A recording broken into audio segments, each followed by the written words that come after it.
Hello everyone. Vidali Academy की निष्ठा marathon series for UGC net JRF law and set law for December 2025 attempt में आप सभी का बहुत बहुत स्वागत है। आज हम यूनिट 8 को कंटिन्यू करेंगे। हमने ऑलरेडी 2 टॉपिक कवर कर लिए हैं। आगे के कुछ टॉपिक्स को समझते हैं। अगर आपने वो वीडियो अभी तक नहीं देखी है तो उस प्लेलिस्ट के लिंक आपको ऊपर आई बटन में मिल जाएगी, उसे भी ज़रूर देखिएगा। आज हम काफ़ी इंपॉर्टेंट टॉपिक्स को कवर करेंगे। But before starting don't forget to join our Telegram channel and Discord server to get all the study material in different regional languages. You can also WhatsApp us for other inquiries. चलिए start करते हैं।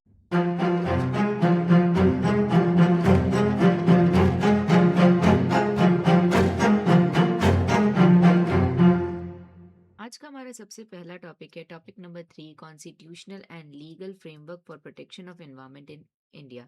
इसमें हम important constitution के provisions को read करेंगे regarding environment और साथ ही साथ इंडिया के अंदर जो डिफरेंट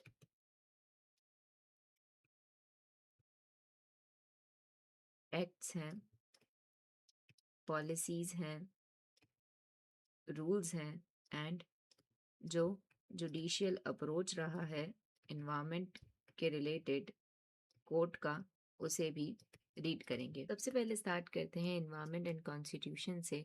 ओरिजिनली इंडिया के कॉन्स्टिट्यूशन में कहीं पर भी डायरेक्टली एनवायरनमेंट वर्ड का जिक्र नहीं था, लेकिन 1976 में 42nd कॉन्स्टिट्यूशन के अमेंडमेंट के बाद कुछ इन्वायरमेंट रिलेटेड स्पेसिफिक प्रोविजंस को ऐड किया गया। साथ ही जुडिशरी ने फंडामेंटल राइट्स को इंटरप्रिटेट करते हुए इन्वायरमेंट प्रोटेक्शन को एक फंडामेंटल राइट का दर्जा दिया। तो क्या दिया हुआ है कि इन्वायरमेंटल प्रोटेक्शन आज के टाइम में ट्रीट किया जाता है as a fundamental legal and human right, लेकिन ओरिजिनली कॉन्स्टिट्यूशन के अंदर कोई भी स्पेसिफिक प्रोविजन नहीं था इन्वायरमेंट के रिलेटेड। हाउएवर कुछ सेवरल प्रोविजंस थे जो इनडायरेक्टली इन्वायरमेंटल कंसर्न को टच करते थे। फिर है preamble and environmental justice. Preamble के अंदर इंडिया को एक सोशलिस्ट कंट्री की तरह देखा गया है, मतलब जो स्टेट है उसका फोकस पब्लिक वेलफेयर पे ज्यादा रहेगा। Preamble guarantees social, economic and political justice. अब भले ही इन्वायरमेंट वर्ड कहीं पर भी एक्सप्लिसिटली क्लियरली कॉन्स्टिट्यूशन में नहीं लिखा हुआ है, लेकिन जुडिशरी ने इंटरप्रिटेट किया है काफ़ी सारे केसेस में कि जब तक सोशल जस्टिस पूरा नहीं होगा, जब तक हर पर्सन को एक पॉल्यूटेड, फ्री और हेल्दी इन्वायरमेंट ना मिले रहने के लिए। उसके बाद क्या है कि कॉन्स्टिट्यूशनल फ्रेमवर्क की बात की जाए तो fundamental rights, directive principle of state policy and fundamental duties जो है वो इन्वायरमेंटल जस्टिस को अपहोल्ड करती हैं। सबसे पहला है article number 21, pollution free healthy environment is a part of right to life. मतलब कि सुप्रीम कोर्ट ने आर्टिकल 21 जिसमें क्या दिया हुआ है, no person shall be deprived of his life and personal liberty except according to the procedure establish by the law. इसके अंदर जो राइट टू लाइफ है उसको एक एक्सपांड वे में इंटरप्रिटेट किया था और ये डिक्लेयर किया कि राइट टू लाइफ के अंदर सिर्फ सांस लेना नहीं, बल्कि right to live with human dignity है।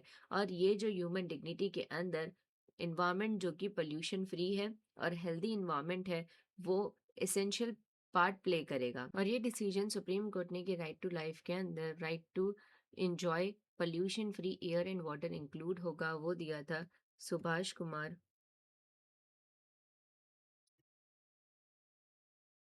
वर्सेस स्टेट ऑफ बिहार के केस में। फिर कोर्ट ने उसमें रिकॉग्नाइज किया right to clean water, fresh air and healthy surroundings को। एक और केस है M K Ranjit Singh versus union of India 2024, जिसमें सुप्रीम कोर्ट ने right against adverse effect of climate change, इसको भी आर्टिकल 21 के अंदर एक फंडामेंटल राइट की तरह रिकॉग्नाइज किया। उसके बाद है आर्टिकल 39 जो कि डीपीएसपी का पार्ट है, जो स्टेट को कोई भी लॉ या फिर पॉलिसी बनाते टाइम गाइडेंस प्रोवाइड करता है। इसमें क्या दिया हुआ है, material resources must be distributed to avoid monopoly, prevent ecological imbalance and protect public health. मतलब ये जो आर्टिकल है वो social justice and economic justice के ऊपर फोकस करता है। आर्टिकल 39 क्लॉज बी के अंदर ये दिया हुआ है कि नेचुरल रिसोर्सेज का डिस्ट्रीब्यूशन होना ज़रूरी है जिससे कि कॉमन गुड अचीव हो सके। मतलब नेचुरल रिसोर्सेज को पब्लिक प्रॉपर्टी की तरह कंसीडर किया गया है और उनके डिस्ट्रीब्यूशन को मोनोपोली से बचाने के लिए, इकोलॉजिकल इम्बैलेंस को रोकने के लिए और पब्लिक हेल्थ के लिए ज़रूरी है। फिर है article 47, state shell regard the rising of the level of nutrition and the standard of living of its people and the improvement of public health. मतलब स्टेट जो है लेवल ऑफ न्यूट्रिशन को, स्टैंडर्ड ऑफ लिविंग को और public health की improvement को अपनी primary duty समझेगी। इसके बाद नेक्स्ट आर्टिकल है आर्टिकल नंबर 48A, जो कि इंसर्ट किया गया था कॉन्स्टिट्यूशन के अंदर 42nd अमेंडमेंट 1976 के थ्रू, जिसमें क्या दिया हुआ है, state shell protect and improve environment and safe guard forest and wild life. ये कॉन्स्टिट्यूशन में ऐड किया गया एनवायरमेंट के रिलेटेड सबसे पहला और इम्पॉर्टेंट आर्टिकल है, जो स्टॉकहोल्म कॉन्फ्रेंस 1972 के बाद ऐड किया गया था। उसके बाद है आर्टिकल 51A क्लॉज जी, ये फंडामेंटल ड्यूटी है। इसे भी 42nd अमेंडमेंट 1976 के थ्रू कॉन्स्टिट्यूशन में ऐड किया गया था, जिसमें क्या दिया हुआ है, every citizen must protect and improve natural environment, protect forest, lake, river, wild life and show compassion to living creatures. मतलब आर्टिकल 48A जो है वो स्टेट के ऊपर एक रिस्पॉन्सिबिलिटी डालता है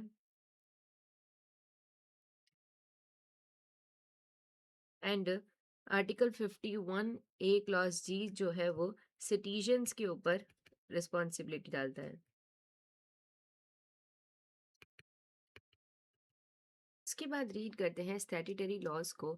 इंडिया के अंदर इन्वायरमेंट को प्रोटेक्ट करने के लिए काफ़ी सारे लॉज बनाए गए हैं, एक्ट बनाए गए हैं। वन बाय वन हम डिफरेंट पर्सपेक्टिव से, जैसे कि forest, biodiversity, air, water, wild life और बाकी की जितने भी चीज़ें हैं उन्हें डिटेल में समझेंगे। सबसे पहला है इंडियन फॉरेस्ट एक्ट 1927। ये ब्रिटिश टाइम पे बनाया गया प्राइमरी लेजिस्लेशन है और इसका मेन पर्पस क्या था, फॉरेस्ट के मैनेजमेंट को सिस्टमैटिक करना और साथ ही साथ फॉरेस्ट प्रोडक्ट से स्टेट के लिए रेवेन्यू जनरेट करना। अब अगर हम स्कोप की बात करें इस एक्ट की, तो इसने रिपील किया था पहले का जो इंडियन फॉरेस्ट एक्ट था 1878 का, उसको। ये एक्ट रेगुलेटरी नेचर का है।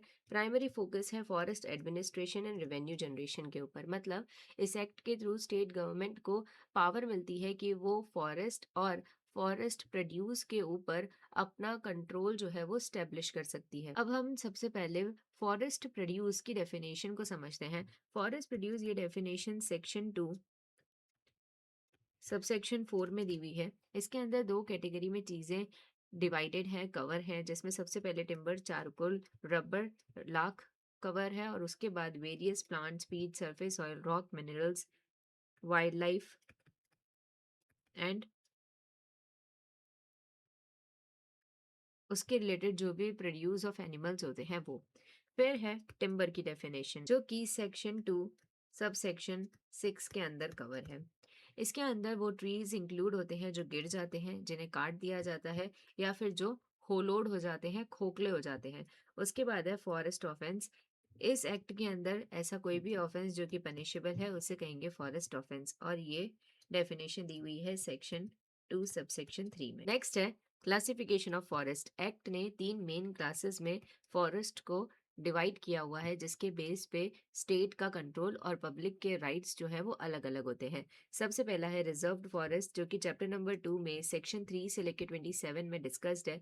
इसमें हाईएस्ट डिग्री ऑफ प्रोटेक्शन होता है। और रिजर्व्ड फॉरेस्ट बनाए कैसे जाते हैं, तो इन्हें कॉन्स्टिट्यूट किया जाता है बाय दी स्टेट गवर्नमेंट। और स्टेट गवर्नमेंट किसी भी फॉरेस्ट लैंड या फिर वेस्ट लैंड को रिजर्व्ड फॉरेस्ट की तरह डिक्लेयर कर सकती है अगर वो जो प्रॉपर्टी है वो गवर्नमेंट की है तो। फॉरेस्ट सेटलमेंट ऑफिसर, इसके अपॉइंटमेंट का सेक्शन है सेक्शन 4 से लेके 9 तक।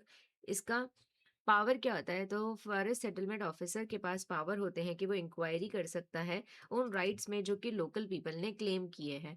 अब उन क्लेम्स को वो एडमिट कर सकता है, मॉडिफाई कर सकता है और उसके रिलेटेड कंपनसेशन प्रोवाइड कर सकता है। इसके बाद क्या दिया हुआ है, section 20 final notification declaring land as reserved forest, मतलब जब एफएसओ का काम पूरा हो जाता है तो सेक्शन 20 के अंदर फाइनल नोटिफिकेशन जारी करके उस लैंड को लीगली रिजर्व्ड फॉरेस्ट की तरह डिक्लेयर कर दिया जाता है।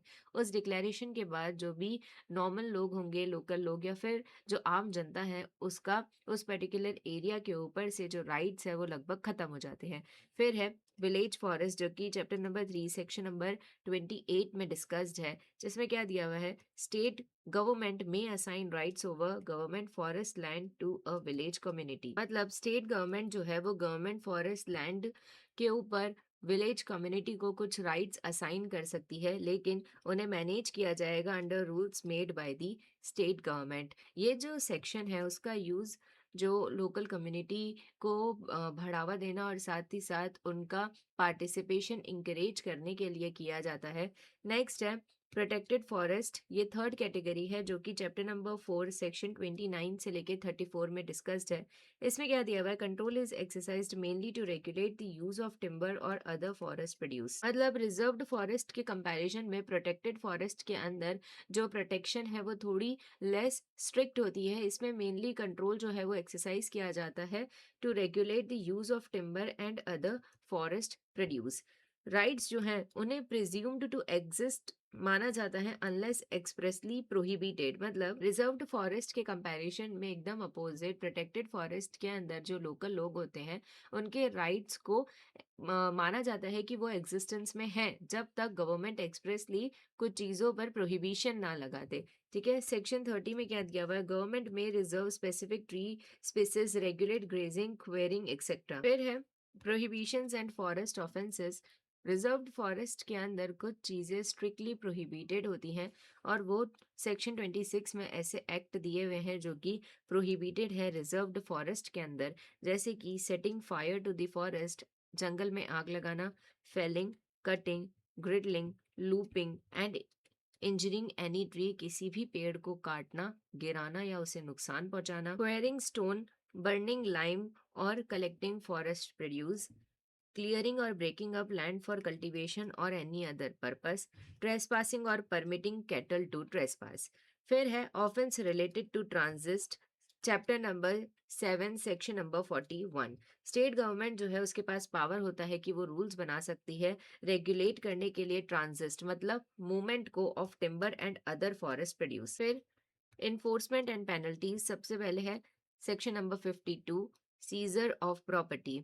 अगर कोई भी फॉरेस्ट ऑफेंस होता है तो फॉरेस्ट प्रोड्यूस के साथ साथ टूल्स, बोट्स, कार्ट्स, व्हीकल जो कि उस ऑफेंस को कमिट करने के लिए यूज किए गए हैं उन्हें भी सीज किया जा सकता है, लाइबल टू सीज है।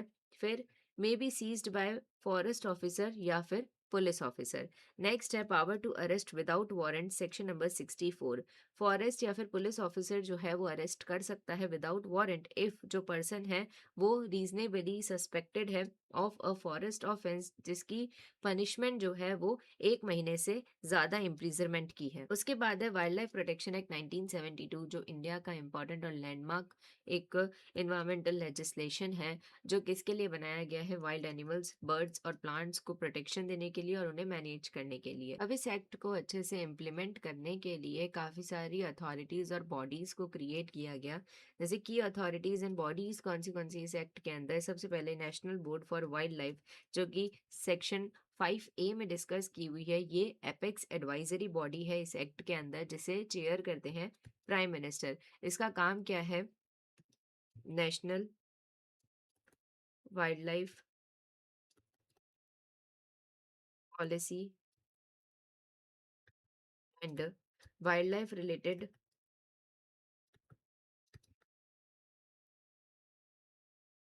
प्रोजेक्ट्स को अप्रूवल देना।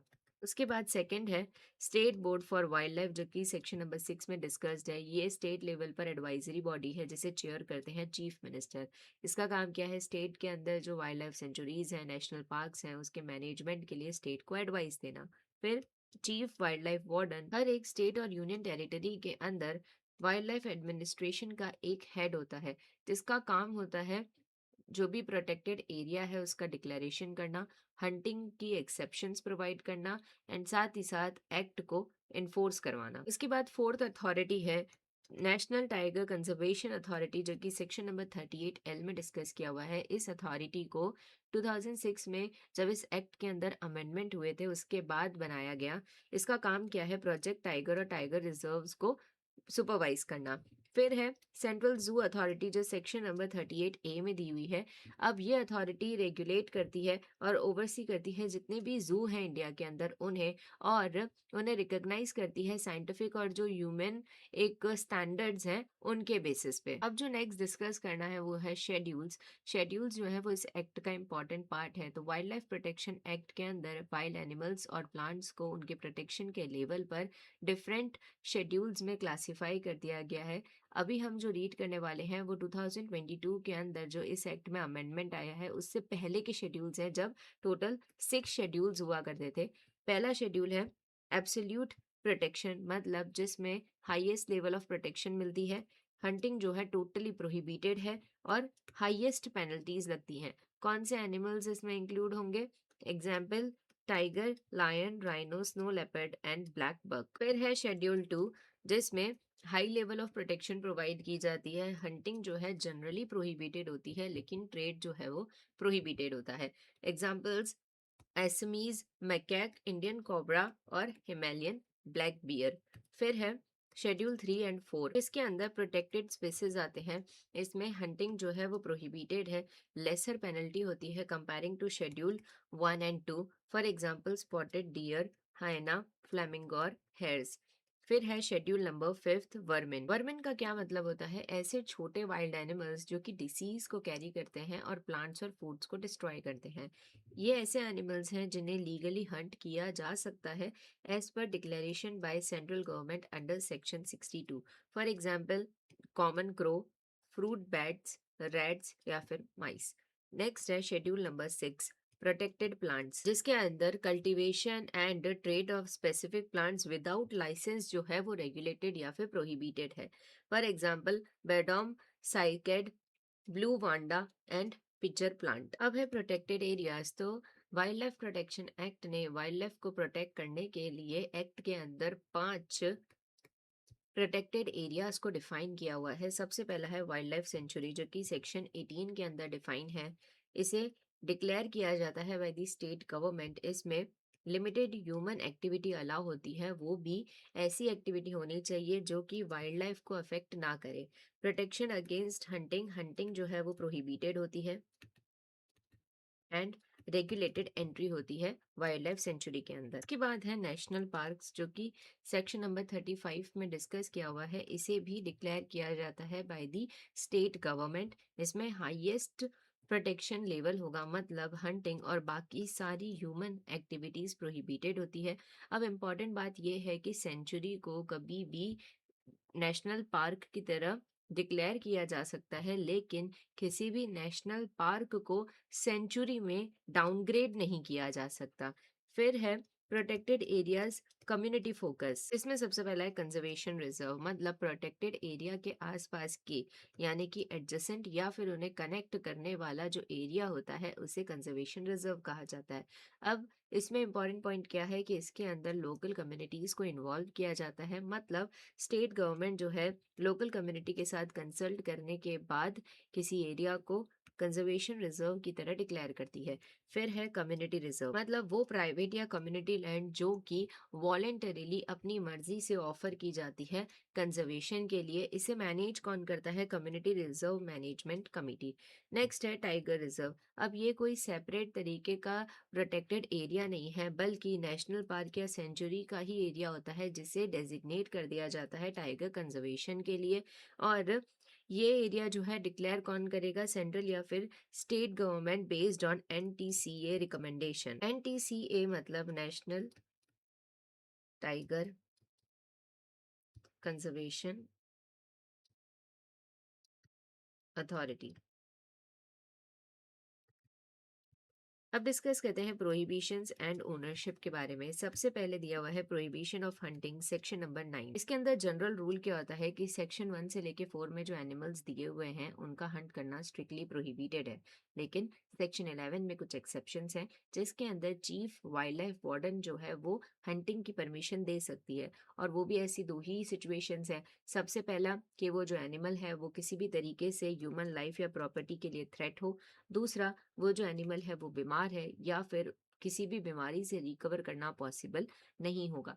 इसके अंदर भी एक कंडीशन है कि हंट करने से पहले अटेम्प्ट करना ज़रूरी है, कोशिश करना ज़रूरी है, ट्रैंक्विलाइजेशन मतलब बेहोश करने की और कैप्चर करने की। उसके बाद है section number 39, wild animals articles as government property, मतलब कोई भी तरीके का कैप्चर्ड या फिर किल्ड एनिमल एंड ट्रॉफीज का क्या मतलब होता है? कोई भी होल और एनी पार्ट ऑफ कैपिटिव या फिर किल्ड एनिमल जिन्हें रखा गया है या फिर प्रिजर्व किया गया है किसी भी नेचुरल या फिर आर्टिफिशियल तरीके से। अब वो वर्मिन नहीं होने चाहिए। इसमें क्या क्या इंक्लूड होगा? नेल्स, रग, स्किन, मतलब और भी सारी चीजें। अब इसमें मेन पॉइंट क्या आता है कि वो गो थ्रू कर चुके हैं द प्रोसेस ऑफ टेक्सीडर्मी, तो उन्हें गवर्नमेंट की प्रॉपर्टी की तरह कंसिडर किया जाता है। नेक्स्ट है trade restriction, section 44 and 49 B. अब इसमें क्या दिया हुआ है कि ट्रेड और कॉमर्स किसी भी वाइल्ड एनिमल में या फिर उनके जो भी आर्टिकल्स हैं जैसे कि नेल्स, टूथ, स्किन, ये सारी चीज़ों का वो बैन है विदाउट लाइसेंस। और कंप्लीट बैन होगा अगर उन एनिमल्स का नाम शेड्यूल 1 के अंदर दिया हुआ है तो। फिर है penalties and enforcement. Authorised officers जैसे कि चीफ वाइल्ड लाइफ वार्डन या जो दूसरे ऑफिसर्स हैं उनके पास पावर होता है कि वो सर्च कंडक्ट कर सकते हैं, अरेस्ट कर सकते हैं विदाउट वारंट, और साथ ही साथ प्रॉपर्टी को सीज कर सकते हैं जो कि यूज हुई है ऑफेंस को कमिट करने के लिए। अब हमें ये इंपॉर्टेंट पॉइंट रीड करना है। Wild life protection amendment act 2022, India के अंदर साइट्स को इम्प्लीमेंट करवाने के लिए कुछ अमेंडमेंट्स किए गए इस एक्ट के अंदर। उसके लिए स्टैब्लिशमेंट किया गया मैनेजमेंट एंड साइंटिफिक अथॉरिटी का, जिससे कि इंटरनेशनल ट्रेड को परमिशन या परमिट दी जा सके। और ये जो स्टैब्लिशमेंट था वो मैंडेटरी नेचर का था। अब शेड्यूल्स के अंदर भी कुछ अमेंडमेंट आए थे। पहले 6 शेड्यूल हुआ करते थे, उसे रिड्यूस करके 4 शेड्यूल हो चुके हैं अब, जिसमें शेड्यूल 1 है highest protection for animal species, मतलब पुराने शेड्यूल का schedule 1 and part of schedule 2। फिर है schedule 2 lesser protection for animal species, मतलब old schedule 3 and 4 and remaining part of schedule 2। फिर है शेड्यूल 3 प्रोटेक्टेड प्लांट स्पीसीज, मतलब ओल्ड शेड्यूल 6। फिर है schedule 4 specimen listed under CITES regulating their international trade. अब जो शेड्यूल 5 था वर्मिन का, उसे रिमूव कर दिया गया।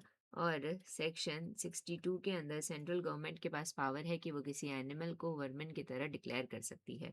फिर है इन्वेजिव एलियन स्पीसीज, मतलब गवर्नमेंट जो है वो नॉन नेटिव इन्वेजिव स्पीसीज जो कि लोकल बायोडाइवर्सिटी को नुकसान पहुंचाते हैं उनके ट्रेड, इंपोर्ट या पोजेशन को रेगुलेट कर सकती है या उसके ऊपर प्रोहिबिशन लगा सकती है।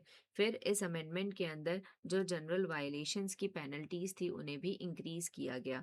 अब नेक्स्ट एक्ट है फॉरेस्ट कंजर्वेशन एक्ट 1980। ये जो एक्ट है वो इंडिया के इन्वायरमेंटल गवर्नेंस में एक बहुत ही इंपॉर्टेंट एक्ट है। इसे इसलिए लाया गया था क्योंकि स्टेट गवर्नमेंट के थ्रू इंडियन फॉरेस्ट एक्ट 1927 के अंदर काफ़ी सारे फॉरेस्ट को नॉन फॉरेस्ट पर्पस के लिए ट्रांसफ़र किया जा रहा था। ये जो एक्ट है वो 1980 में पास हुआ था और एप्लीकेबल होता है पूरे इंडिया के ऊपर।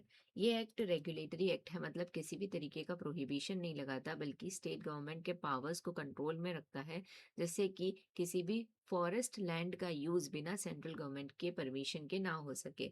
ठीक है। It is a regulatory act not prohibitory aiming to control the use of forest land। फिर है section number 2 restriction on use of forest land.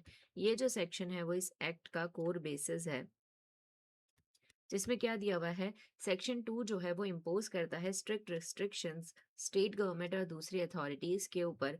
मतलब कोई भी स्टेट गवर्नमेंट या फिर कोई भी अथॉरिटीज इशू नहीं कर सकता किसी भी तरीके का ऑर्डर इन चार चीजों के ऊपर without prior approval of the central government. इसमें सबसे पहला पॉइंट है D reserve any reserved forest, मतलब इंडियन फॉरेस्ट एक्ट के अंदर जिन एरिया को रिजर्व्ड फॉरेस्ट की तरह डिक्लेयर कर दिया गया है उन्हें किसी नॉन फॉरेस्ट पर्पस के लिए डी रिजर्व करना।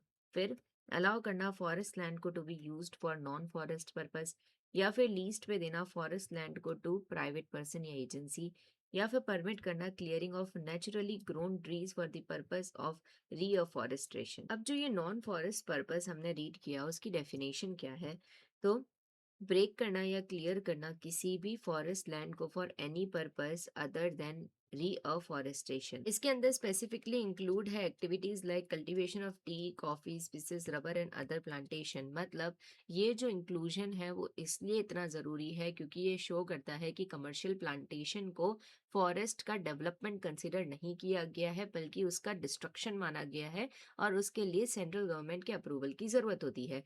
फिर एक्सक्लूजन क्या है, कोई भी एंसिलरी काम जो कि नेसेसरी है एक जंगल या फिर वाइल्ड लाइफ के कंजर्वेशन, डेवलपमेंट एंड मैनेजमेंट के लिए, उन्हें नॉन फॉरेस्ट पर्पस में कंसिडर नहीं किया जाएगा। फिर है क्लियरेंस मैकेनिज्म एंड कमिटीज। इसमें सबसे पहला है forest advisory committee, section number 3।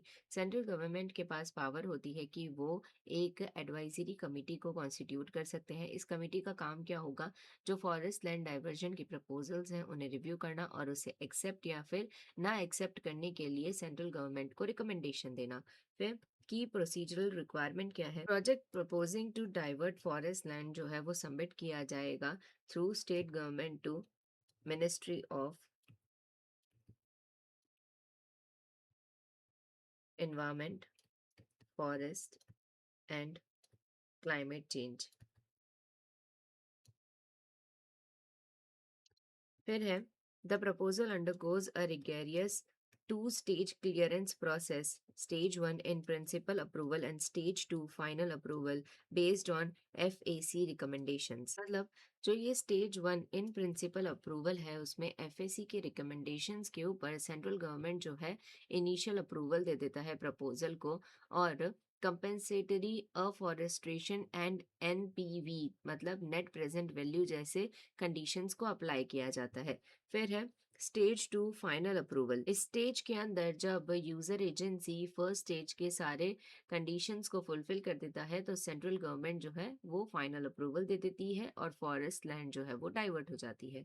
Next है कंपेंसेटरी अफॉरेस्ट्रेशन, CAMPA। जब फॉरेस्ट लैंड डाइवर्ट हो जाती है तो यूजर एजेंसी को जो भी लॉस होता है उसे कंपनसेट करना होता है। ये जो कंपनसेशन है उसके अंदर दोनों चीजें इंक्लूड होंगी, लैंड भी और मनी भी। कुछ की कंपोनेंट्स देखते हैं कंपनसेशन के। सबसे पहला है कंपनसेटरी अफॉरेस्ट्रेशन। उसके अंदर दो कंडीशंस हैं। पहली है जो फॉरेस्ट लैंड थी उसके बराबर की नॉन फॉरेस्ट लैंड के ऊपर कंपनसेटरी अफॉरेस्ट्रेशन करना, या फिर जो दुगनी खराब हो चुकी फॉरेस्ट लैंड है उसके ऊपर कंपनसेटरी अफॉरेस्ट्रेशन करना इन केस अगर नॉन फॉरेस्ट लैंड अवेलेबल नहीं है तो। फिर है नेट प्रेजेंट वैल्यू, मतलब monetary valuation of forest ecosystem services जैसे कि ऑक्सीजन या फिर सॉइल कंजर्वेशन, इन सब का मॉनेटरी वैल्यूएशन निकालना और इसे यूजर एजेंसी को पे करना ही होता है सेंट्रल गवर्नमेंट को। फिर जो ये फंड है इसका फुल फॉर्म क्या है, कंपेंसेटरी अफॉरेस्ट्रेशन फंड मैनेजमेंट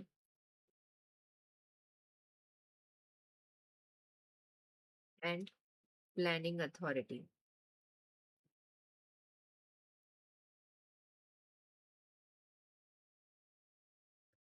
तो जो भी कंपेंसेटरी अफॉरेस्ट्रेशन और नेट प्रेजेंट वैल्यू का जो फंड होगा वो कंपेंसेटरी अफॉरेस्ट्रेशन फंड में जाएगा।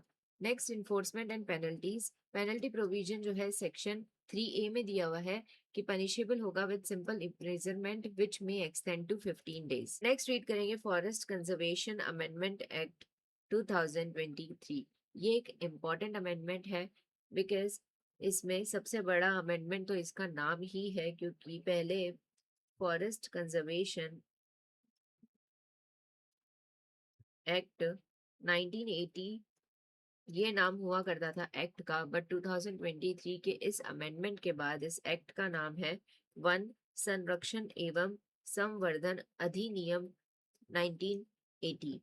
अब कंजर्वेशन के साथ साथ इन्हेंसमेंट को भी इंक्लूड कर दिया गया है। इस अमेंडमेंट का मेन ऑब्जेक्टिव क्या था? जो इंडिया के फॉरेस्ट हैं उन्हें इन्हेंसमेंट देकर इंडिया का नेट जीरो टारगेट 2070 तक अचीव करना। Scope of applicability. अब जो ये पहले एक्ट था, सुप्रीम कोर्ट ने गोदावरमन जजमेंट 1996 में इस एक्ट के स्कोप को क्लैरिफाई किया।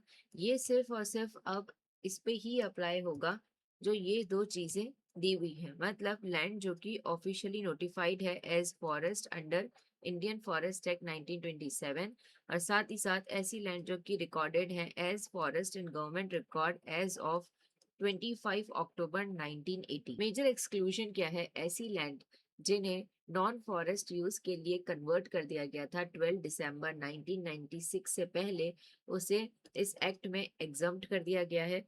फिर स्ट्रेटेजिक एंड बॉर्डर एग्जम्पशंस, मतलब इंफ्रास्ट्रक्चर एंड डिफेंस के डेवलपमेंट को इंकरेज करने के लिए कुछ एरियाज हैं जिसके अंदर एग्जम्पशंस अलाउ किए गए हैं, जैसे कि द 100 किलोमीटर रूल, मतलब international borders, LOC line of control and LAC line of actual control के 100 किलोमीटर्स के दायरे में नेशनल इम्पोर्टेंस एंड सिक्योरिटी के लिए जो लीनियर प्रोजेक्ट्स हैं जैसे कि रोड्स, रेलवेज बनाने के लिए इस एक्ट के अंदर उस चीज को एग्जम्प्ट किया गया है। फिर है construction for defence and para military forces. फिर थर्ड पॉइंट है LWE, मतलब लेफ्ट विंग एक्सट्रीमिज्म से जो अफेक्टेड एरियाज हैं उनके अंदर पब्लिक यूटिलिटी के प्रोजेक्ट्स को अप टू 5 हेक्टर्स की लैंड के लिए एग्जम्पशन है। उसके बाद नॉन फॉरेस्ट पर्पस की डेफिनेशन में भी चेंजेस किए गए इस अमेंडमेंट के अंदर, मतलब कि अब इन एक्टिविटीज को नॉन फॉरेस्ट पर्पस की तरह ट्रीट नहीं किया जाएगा। वो कौन सी एक्टिविटीज हैं? Fire line maintenance, forest protection and management work, check post, watch towers and fencing, eco tourism projects approved by government, survey investigation under government guidelines. क्या मतलब है इसका? कि ये एक्टिविटीज अब फॉरेस्ट के अंदर अलाउड कर दी गई हैं। अब यहाँ पे हमारे जितने भी स्टैट्यूटरी इंपॉर्टेंट लॉज थे रिलेटेड टू फॉरेस्ट वो कंप्लीट हो गए हैं। हम बायोडाइवर्सिटी का जो एक्ट है, बायोडाइवर्सिटी एक्ट 2002, वो यहाँ डिस्कस नहीं करेंगे क्योंकि हमने ऑलरेडी इस एक्ट को अच्छे से कवर कर लिया है यूनिट 9 के अंदर। अब हम आगे बढ़ते हैं statutory laws related to water की तरफ। इसमें सबसे पहला एक्ट है water prevention and control of pollution act 1974। ये इंडिया के अंदर बना पहला मेजर इन्वायरमेंटल लॉ था। इसे यूएन स्टॉकहोम कॉन्फ्रेंस 1972 के बाद सेंट्रल गवर्नमेंट ने आर्टिकल 252 का यूज करके स्टेट गवर्नमेंट के अप्रूवल के साथ इस एक्ट को पास किया था। इस एक्ट का मेन ऑब्जेक्टिव क्या था? प्रिवेंट करना एंड कंट्रोल करना वाटर पोल्यूशन को और मेंटेन करना वाटर के होलसमनेस को। इस एक्ट में सेक्शन 2 सबसेक्शन ई के अंदर पोल्यूशन की डेफिनेशन दी हुई है। पोल्यूशन मींस द कंटामिनेशन और alteration of the physical, chemical और बायोलॉजिकल प्रॉपर्टीज ऑफ वाटर और the discharge of sewage, trade effluent that is likely to create a nuisance or render water harmful। अब इस act के अंदर water pollution को रोकने के लिए 2 टायर स्ट्रक्चर बनाया हुआ है, जिसमें पहला बोर्ड है CPCB central pollution control board, जिसका कंपोजिशन क्या है? एक चेयरमैन होगा, ऑफिशियल्स में नॉट एक्सीडिंग 5 मेंबर्स जो सेंट्रल गवर्नमेंट अपॉइंट करेगी एंड नॉट एक्सीडिंग 5 मेंबर्स जो कि सेंट्रल गवर्नमेंट अपॉइंट करेंगे अमॉन्ग स्टेट बोर्ड्स। फिर नॉन ऑफिशियल्स में नॉट एक्सीडिंग 3 मेंबर्स जो रिप्रेजेंट करेंगे डिफरेंट फील्ड्स को, एंड नॉट एक्सीडिंग 2 मेंबर्स जो रिप्रेजेंट करेंगे कंपनीज या फिर कॉरपोरेशंस को manage and owned by central government या फिर nominated by that government, and एक full time member secretary. Main functions जो है वो सेक्शन 16 में दिए हुए हैं। सबसे पहला क्या है, advise the central government on water pollution matters. फिर है coordinate the activities of state board. Next, lay down, modify or annual national standards for streams or wells, plan and execute a nationwide program for water pollution prevention। फिर section number 4 में state pollution control board दिया हुआ है, जिसका जो composition हुआ है वो सीपीसीबी की तरह ही सेम है लेकिन स्टेट लेवल पर। इसका मेन फंक्शन सेक्शन 17 में डिस्कस है। पहला है plan a comprehensive state wide programme for pollution abatement. फिर है ले डाउन, मॉडिफाई और annual effluent standards for sewage and trade effluents. advise the state government on industry locations suitability, और last है conduct investigation and research. फिर है chapter number 3 section number 13, जब दो या दो से ज्यादा स्टेट या फिर एक स्टेट एक यूनियन टेरिटरी साथ मिलकर एक कोऑर्डिनेटेड अप्रोच चाहते हैं तो जॉइंट बोर्ड को स्टैब्लिश किया जा सकता है। फिर कंसेंट मैकेनिज्म। कंसेंट मैकेनिज्म में क्या है, एक्ट के अंदर पोल्यूशन को रोकने के लिए जो प्राइमरी टूल है वो कंसेंट मैकेनिज्म है, जिसमें सबसे पहला है section number 24, prohibition on polluting matters. इसमें क्या दिया हुआ है कि कोई भी पर्सन जानबूझकर डिस्चार्ज नहीं कर सकता पॉइजनस मतलब टॉक्सिक, नॉक्शियस मतलब कोई भी ऐसी चीज जो कि डैमेज पहुंचा सकती है, और पॉल्यूटिंग मैटर्स को स्ट्रीम और वेल्स के अंदर बियॉन्ड जो एसपीसीबी ने स्टैंडर्ड सेट किए हैं उनके। फिर उन चीज़ों को भी डिस्चार्ज करने से प्रोहिबिट किया गया है जो स्ट्रीम के फ्लो को डिस्टर्ब करते हैं या ऑब्स्ट्रक्ट करते हैं, और साथ ही साथ पोल्यूशन कॉज करते हैं।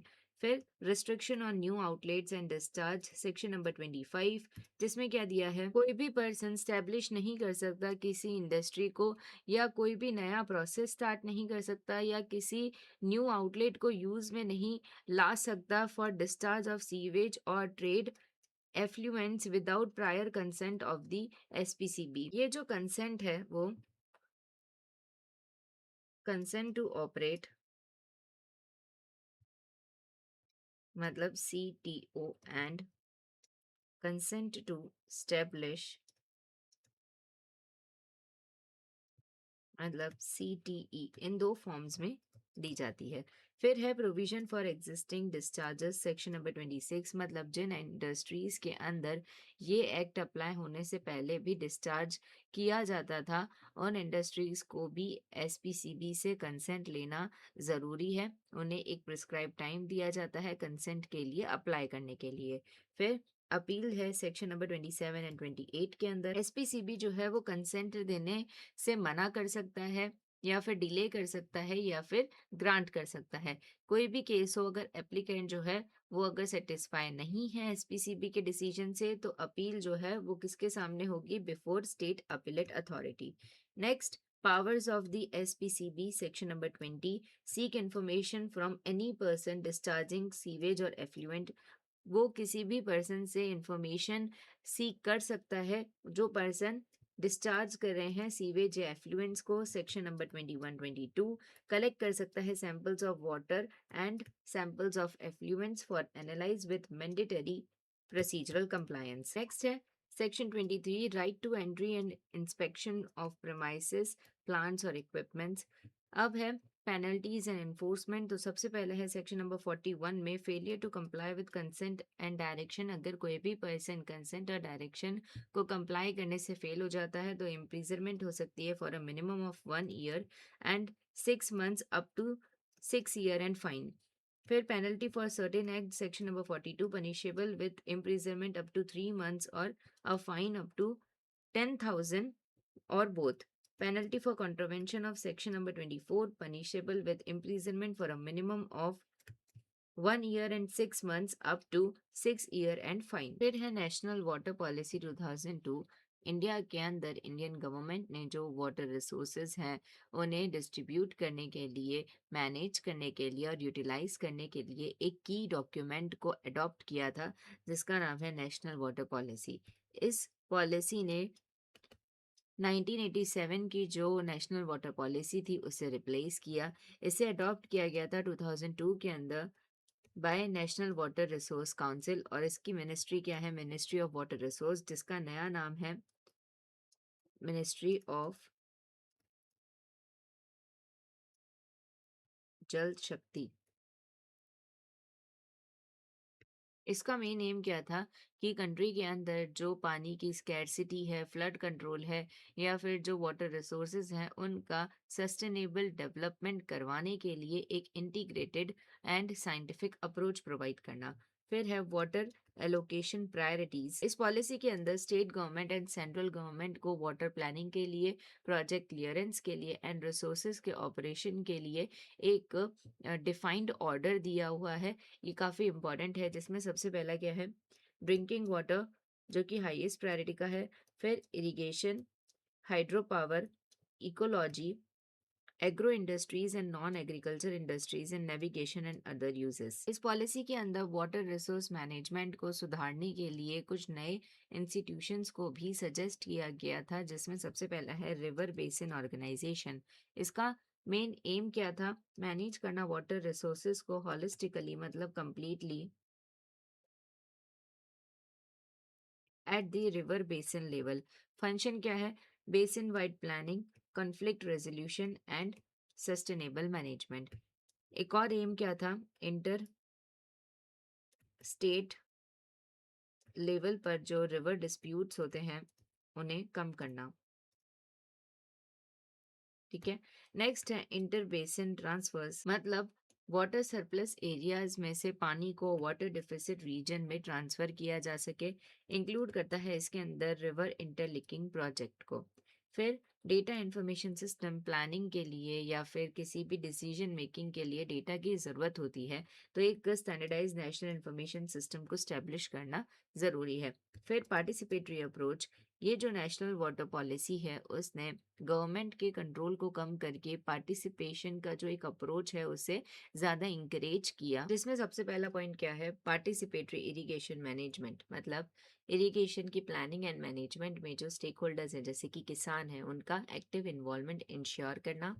फिर है वाटर यूजर एसोसिएशन, मतलब ये जो पॉलिसी है वो मैंडेटरी करती है कि फॉर्मेशन होना चाहिए वाटर यूजर एसोसिएशन का, जो टेक ओवर कर सके operation and maintenance of water infrastructure को, specifically eight tertiary level.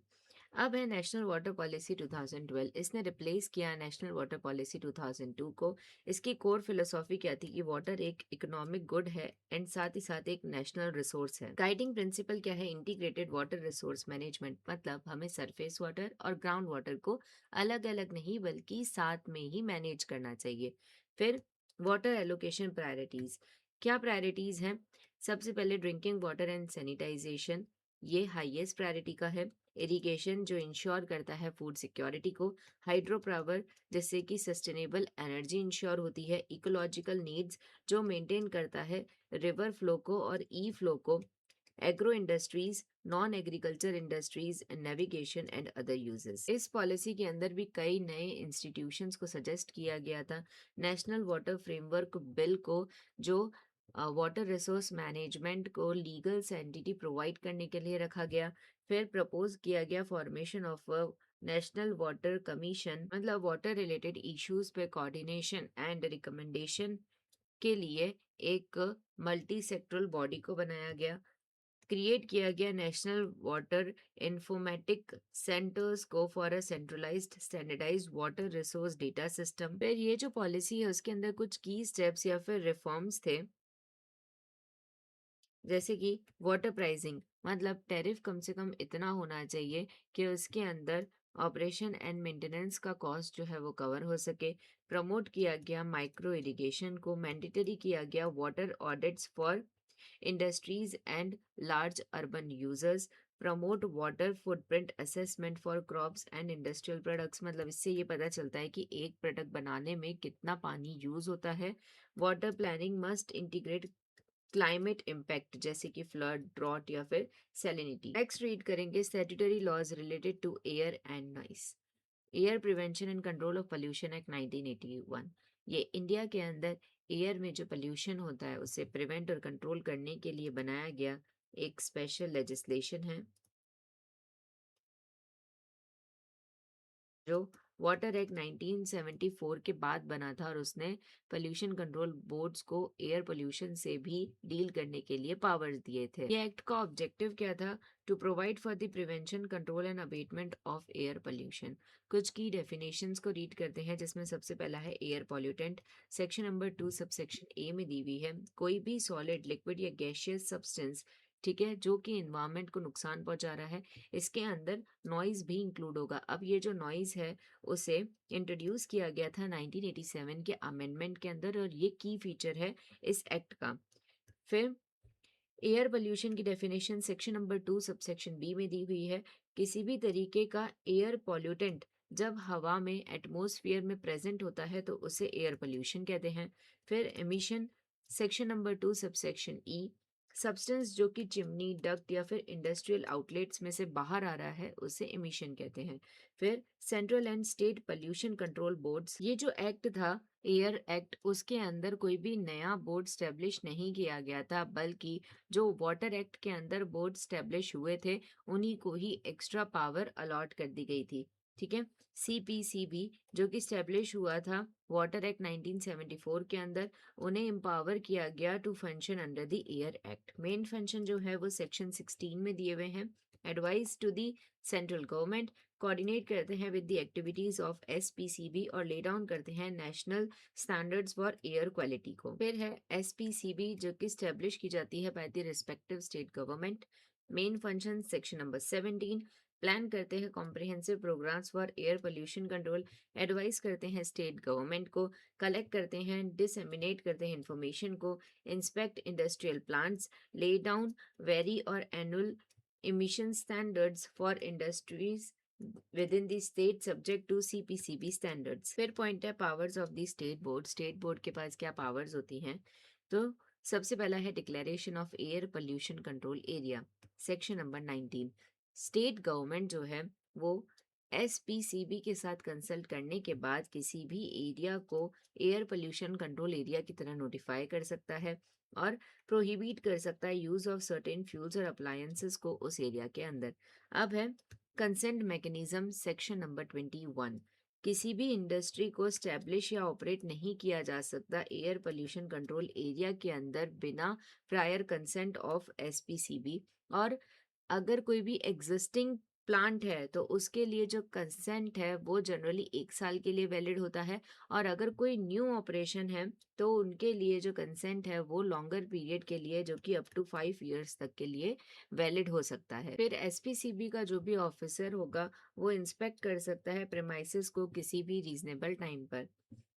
Next है power to take sample, section number 26। Board या फिर जो भी ऑथराइज्ड ऑफिसर होगा उसके पास पावर होता है कि वो सैंपल ले सकता है एयर और इमिशन के फ्रॉम एनी चिमनी, फर्नेस और industrial plant. Penalties and enforcement, failure to comply with section number 21 या फिर जो कंसेंट की कंडीशंस हैं उन्हें तो सेक्शन 37 के अंदर पेनल्टी दी हुई है, punishable with imprisonment for a term जो कि not less then 1 year and 6 month but extend हो सकती है 6 इयर्स एंड फाइन के लिए। अगर फेलियर कंटिन्यू रहता है तो एडिशनल फाइन लगेगी up to 5,000 per day may be imposed. Penalties for other violation, section 39। Severe less severe penalties होंगी for contravening other provisions like hindering SPCB officers और giving false information. अब इसके अंदर एक पॉइंट और है कि सीपीसीबी इस एक्ट के अंदर ही national air quality monitoring programme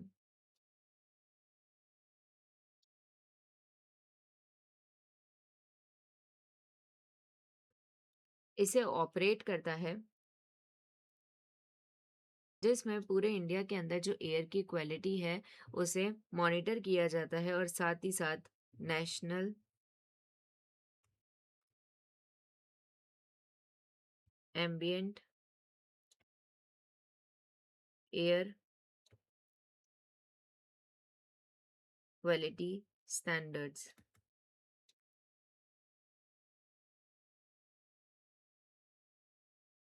मतलब कि NAAQS इसको फिक्स किया जाता है। उसके बाद है noise pollution regulation and control rules 2000। ये इंडिया के अंदर नॉइस को कंट्रोल करने के लिए प्राइमरीली बनाए गए थे। ठीक है, इन्हें फ्रेम किया गया under section 3 subsection 2 clause 1 and section 25 environment protection act 1986 के अंदर। डेसिबल यूनिट नॉइस जो है उसे मेजर किया जाता है DBALEQ से। DB ए का क्या मतलब है? ए वेइंग के साथ डेसिबल स्केल है जो ह्यूमंस के कान की सुनने की जो सेंसिटिविटी होती है उसे शो करता है। और एलईक्यू का क्या मतलब है? इक्विवेलेंट कंटिन्यूअस साउंड लेवल, जो डिनोट करता है time weighted average of the level of sound. अब एक्ट में डे टाइम को कैसे डिफाइन किया हुआ है? 6 AM टू 10 PM, और नाइट टाइम को डिफाइन किया है 10 PM टू 6 AM। फिर है silence zone and area classification, मतलब एरिया कैटेगराइजेशन जो कि रूल 3 में दिया हुआ है। नॉइस स्टैंडर्ड को इम्प्लीमेंट करवाने के लिए रूल 3 के अंदर स्टेट गवर्नमेंट जो है वो कैटेगराइज करता है सारे एरियाज को 4 मेन टाइप्स में, जो कि है industrial, commercial, residential and silence zone. Silence zone की डेफिनेशन क्या है? कोई भी area comprising not less than 100 metre around hospital, educational institutions and courts. State government ये इंश्योर करता है जो एम्बियंट नॉइस लेवल है वो एक्सीड नहीं करना चाहिए उस स्टैंडर्ड से जो कि शेड्यूल में दिया हुआ है। अब क्या डिस्कस करेंगे? एम्बियंट नॉइस लिमिट जो शेड्यूल में प्रोवाइडेड है।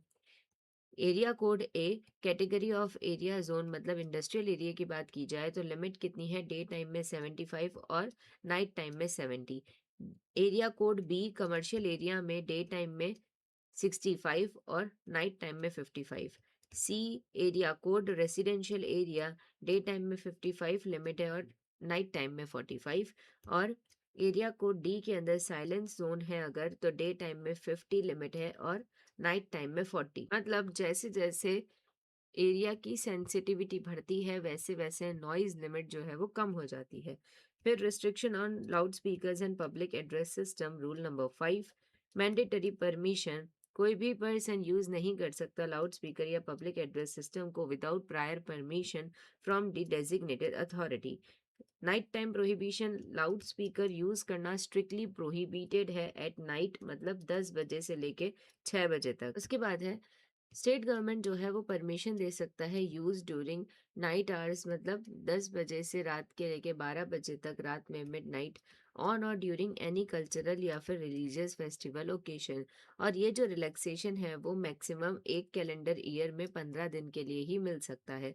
लिमिटेड पब्लिक प्लेस बाउंड्री, मतलब नॉइस का जो लेवल है at the boundary of a public place जहाँ पर लाउड स्पीकर यूज हो रहा है वो एक्सीड नहीं करना चाहिए 10 डीबीए से ज़्यादा, जो भी नॉइज़ लेवल जो स्टैंडर्ड सेट किया गया है उस पर्टिकुलर एरिया का उससे, या फिर टोटल 75 डीबीए से, whichever is lower. Restrictions क्या हैं? प्रोहिबिटेड है साइलेंस जोन और रेसिडेंशियल एरिया के अंदर हॉर्न्स बजाना during night time except in case of public emergency. फिर साउंड इमिटिंग कंस्ट्रक्शन इक्विपमेंट्स को रात में यूज़ करना प्रोहिबिटेड है।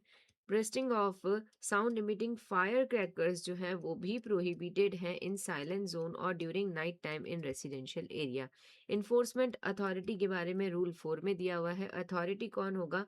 यूजली एक police officer not below the rank of deputy superintendent of police responsible है for enforcement and compliance with the noise standard. फिर read करते हैं statutory laws related to environment. सबसे पहला है इन्वायरमेंट प्रोटेक्शन एक्ट 1986। ये इंडिया के अंदर इन्वायरमेंट रिलेटेड सबसे पावरफुल एक्ट है जिसे इंडियन गवर्नमेंट या फिर सेंट्रल गवर्नमेंट ने आर्टिकल 253 ऑफ द कॉन्स्टिट्यूशन को यूज करके यूएन स्टॉकहोल्म कॉन्फ्रेंस 1972 के रूल्स को इंडिया के अंदर अप्लाई करने के लिए इस एक्ट को बनाया था। इस एक्ट को 1984 में जो भोपाल गैस ट्रेजेडी हुई थी उस ट्रेजेडी के तुरंत बाद इनेक्ट किया गया था। क्योंकि उस ट्रेजेडी से ये सामने आया कि वाटर एक्ट और एयर एक्ट जैसे एक्ट हैं वो स्पेसिफिक एरियाज को कवर करते हैं, लेकिन एनवायरमेंट रिलेटेड सारे इश्यूज को कवर करने के लिए एक अम्ब्रेला लेजिस्लेशन की जरूरत है। इसलिए एनवायरमेंट प्रोटेक्शन एक्ट जो है वही अम्ब्रेला लेजिस्लेशन है जो प्रोवाइड करता है comprehensive framework for protection and improvement of the environment. की डेफिनेशन सेक्शन नंबर 2 में दी हुई है। सबसे पहली डेफिनेशन है एनवायरमेंट की, जो कि सेक्शन नंबर 2 सबसेक्शन ए में दी हुई है, जिसमें इंक्लूड होता है water, air, land and the inter relationship which exist among and between water, air, and land, and human beings, other living creatures, plants, microorganisms, and property. फिर नेक्स्ट डेफिनेशन है environmental pollutant, section number 2 subsection B, मतलब किसी भी तरीके का solid, liquid या gaseous substance जो environment में इतनी मात्रा में प्रेजेंट है कि वो एनवायरमेंट को नुकसान पहुंचा सकता है या नुकसान पहुंचा रहा है। फिर hazardous substance, section number 2 subsection E, मतलब कोई भी substance which by reason of its chemical और physicochemical properties या फिर हैंडलिंग लाइबल है कि वो कॉज कर रहा है harm to human being, living creatures, plants और द इन्वायरमेंट। नेक्स्ट है general powers of the central government, chapter number 2। ये जो एक्ट है वो सेंट्रल गवर्नमेंट को स्वीपिंग पावर्स देता है।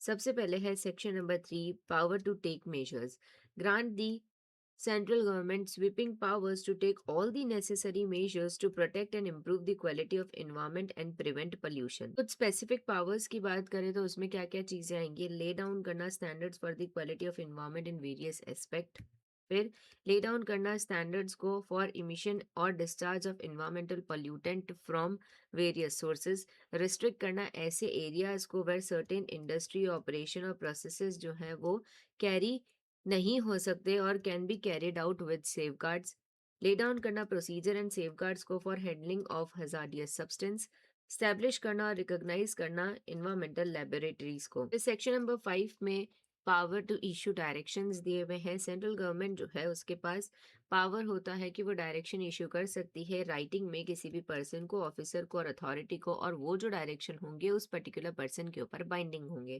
फिर इस पावर में इंक्लूड होता है डायरेक्टिंग द क्लोजर, प्रोहिबिशन और regulation of any industry, operation और प्रोसेस। साथ ही साथ इंक्लूड होता है power to direct the stoppage और रेगुलेशन ऑफ इलेक्ट्रिसिटी और वाटर सप्लाई और अदर सर्विसेज। नेक्स्ट है प्रिवेंशन एंड पेनल्टी। सेक्शन 7 में क्या दिया हुआ है? कोई भी पर्सन या कोई भी इंडस्ट्री सेंट्रल गवर्नमेंट ने जो स्टैंडर्ड प्रिस्क्राइब किए हैं उससे ज्यादा एनवायरमेंट पोल्यूटेंट को डिस्चार्ज या एमिट नहीं कर सकता।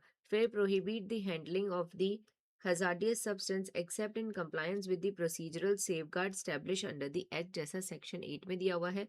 फिर penalties for the contravention, section number 15। अगर कोई भी पर्सन फेल हो जाता है कंप्लाई करने से किसी भी प्रोविजन ऑफ द एक्ट या फिर कोई भी रूल से, तो उसे पनिशमेंट मिल सकती है। वो पनिशेबल होगा with imprisonment up to 5 year और a fine up to 1 lakh और बोथ। अगर कंटिन्यूइंग नेचर का वायलेशन है तो एडिशनल फीस होगी up to 5,000 rupees for every day the failure continues after conviction. Next the maximum term जो है इम्प्रिजनमेंट का वो एक्सटेंड हो सकता है 7 ईयर्स तक फॉर कंटिन्यूड फेलियर। अब इसमें एक प्रोविजन और है कि सेंट्रल गवर्नमेंट सेक्शन 23 के अंदर अपने पावर्स को डेलीगेट कर सकती है टू स्टेट गवर्नमेंट और सेंट्रल बोर्ड और स्टेट बोर्ड। उसके बाद सेक्शन नंबर 19 के अंदर जो नॉर्मल पब्लिक है उसे ये सेक्शन पावर देता है कि वो कोर्ट में जाकर कंप्लेंट फाइल कर सकते हैं अगर वो 60 डेज का नोटिस प्रोवाइड करते हैं सेंट्रल गवर्नमेंट या फिर जो भी ऑथराइज्ड पर्सन है उसको। ये जो सेक्शन है वो पब्लिक पार्टिसिपेशन को इंकरेज करता है। फिर है कोस्टल रेगुलेशन जोन। इसका मतलब क्या है? इंडिया के कोस्टल लाइंस और उसके आसपास के एरियाज को रेगुलेट करने के लिए बनाया गया एक रेगुलेटरी फ्रेमवर्क है ये, जिसका मेन ऑब्जेक्टिव क्या है? जो कोस्टल लाइन इकोसिस्टम है उसको और डेवलपमेंट को, दोनों को बैलेंस करना। What is CRZ, coastal regulation zone and legal framework? ये जो रेगुलेटरी फ्रेमवर्क है वो किसके अंडर बनाया गया है? एनवायरमेंटल प्रोटेक्शन एक्ट 1986 के अंदर, to protect India's coastal ecosystem. इसे सबसे पहले बार नोटिफाई किया गया था 1991 के अंदर, रिवाइज किया गया 2011 के अंदर, और कुछ लेटेस्ट नॉर्म्स जो है वो इंट्रोड्यूस किए गए 2019 के अंदर। फिर ये रेगुलेट करता है एक्टिविटीज को among entire coastal line of India, balance करता है environmental protection and sustainable development को।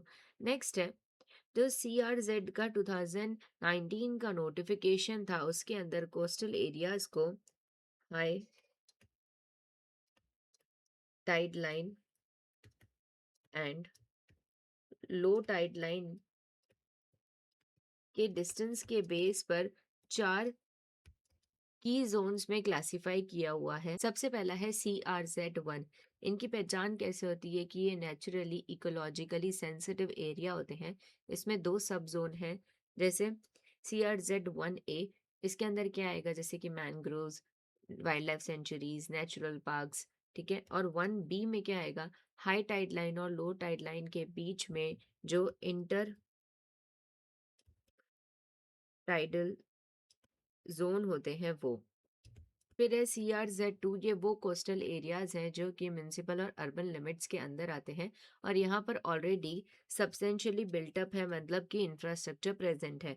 फिर CRZ3, इसमें वो कोस्टल एरियाज कवर होंगे जो पहले 2 में नहीं आए हैं, और यूजली रूरल और लेस डेवलप्ड कोस्टल एरियाज इसमें प्रेजेंट होते हैं। फिर 2019 के रिवीजन के अंदर इस CRZ को भी 2 सब जोन में डिवाइड कर दिया गया। पहला है CRZ3A, जिसमें हाई डेंसिटी पॉपुलेशन वाले रूरल एरियाज आएंगे, एंड CRZ3B में लो डेंसिटी पॉपुलेशन वाले रूरल एरियाज आएंगे। फिर है CRZ4, जिसमें एक्वेटिक जोन्स कवर होते हैं, मतलब water areas from low tide line seaward. Next है कि provision and permitted prohibited activities, हर एक जोन में अलग अलग तरीके की एक्टिविटीज जो है वो प्रोहिबिटेड होती हैं या परमिसेबल होती हैं। सबसे पहले बात करते हैं CRZ1 में, तो जनरली कोई भी नया कंस्ट्रक्शन इसमें अलाउड नहीं होता। ओनली वेरी लिमिटेड एक्सेप्शंस मिलते हैं, जैसे कि certain public infrastructure, salt work या फिर ट्रेडिशनल एक्टिविटीज, वो भी अंडर स्ट्रिक्ट रेगुलेशंस। उसके बाद है CRZ2, इसमें कंस्ट्रक्शन जो है वो परमिसेबल होता है, लेकिन सिर्फ और सिर्फ लैंडवर्ड साइड, मतलब जमीन की तरफ ऑफ एग्जिस्टिंग रोड, शोरलाइन, मतलब जो सीवर्ड साइड है वहां पर किसी भी तरीके का कंस्ट्रक्शन प्रोहिबिटेड होता है। अगर ऑलरेडी एग्जिस्टिंग इंफ्रास्ट्रक्चर है तो उसका रीडेवलपमेंट परमिसेबल है। उसके बाद CRZ3 में जो 2 सब जोन है, उसमें पहला जो कि हाई डेंसिटी वाला एरिया है, वहाँ पे जो नो डेवलपमेंट जोन है वो कहाँ तक रहेगा, हाई टाइड लाइन के 50 मीटर्स तक। जो भी एग्रीकल्चर, हॉर्टिकल्चर या रिलेटेड एक्टिविटीज़ हैं वो NDZ के बाहर परमिटेड रहेंगी। फिर CRZ3B, जो कि लो डेंसिटी वाला एरिया है, वहां पर NDZ है 200 metres from high tide line. Next क्या दिया हुआ है, टूरिज्म और कोस्टल इंफ्रास्ट्रक्चर के लिए जो 2019 का नोटिफिकेशन था, उसने अलाउ किया रेगुलेटेड टूरिज्म इंफ्रास्ट्रक्चर को in certain zone under clearance mechanism. अब कौन सी चीज़ें स्ट्रिक्टली रेगुलेटेड या प्रोहिबिटेड है, तो CRZ1 जो कि एक इकोलॉजिकली सेंसिटिव जोन है, वहाँ पर किसी भी तरीके का कंस्ट्रक्शन करना, लैंड फिलिंग करना, industrial activity, reclamation, mining, bunding etcetera जो है जनरली प्रोहिबिटेड होता है। और जो एक्वेटिक जोन मतलब CRZ4 है, वहाँ पर रिस्ट्रिक्शन है on dredging, under water blasting, use of coral या फिर beach sand for construction, ban on discharge of untreated sewage और other solid waste.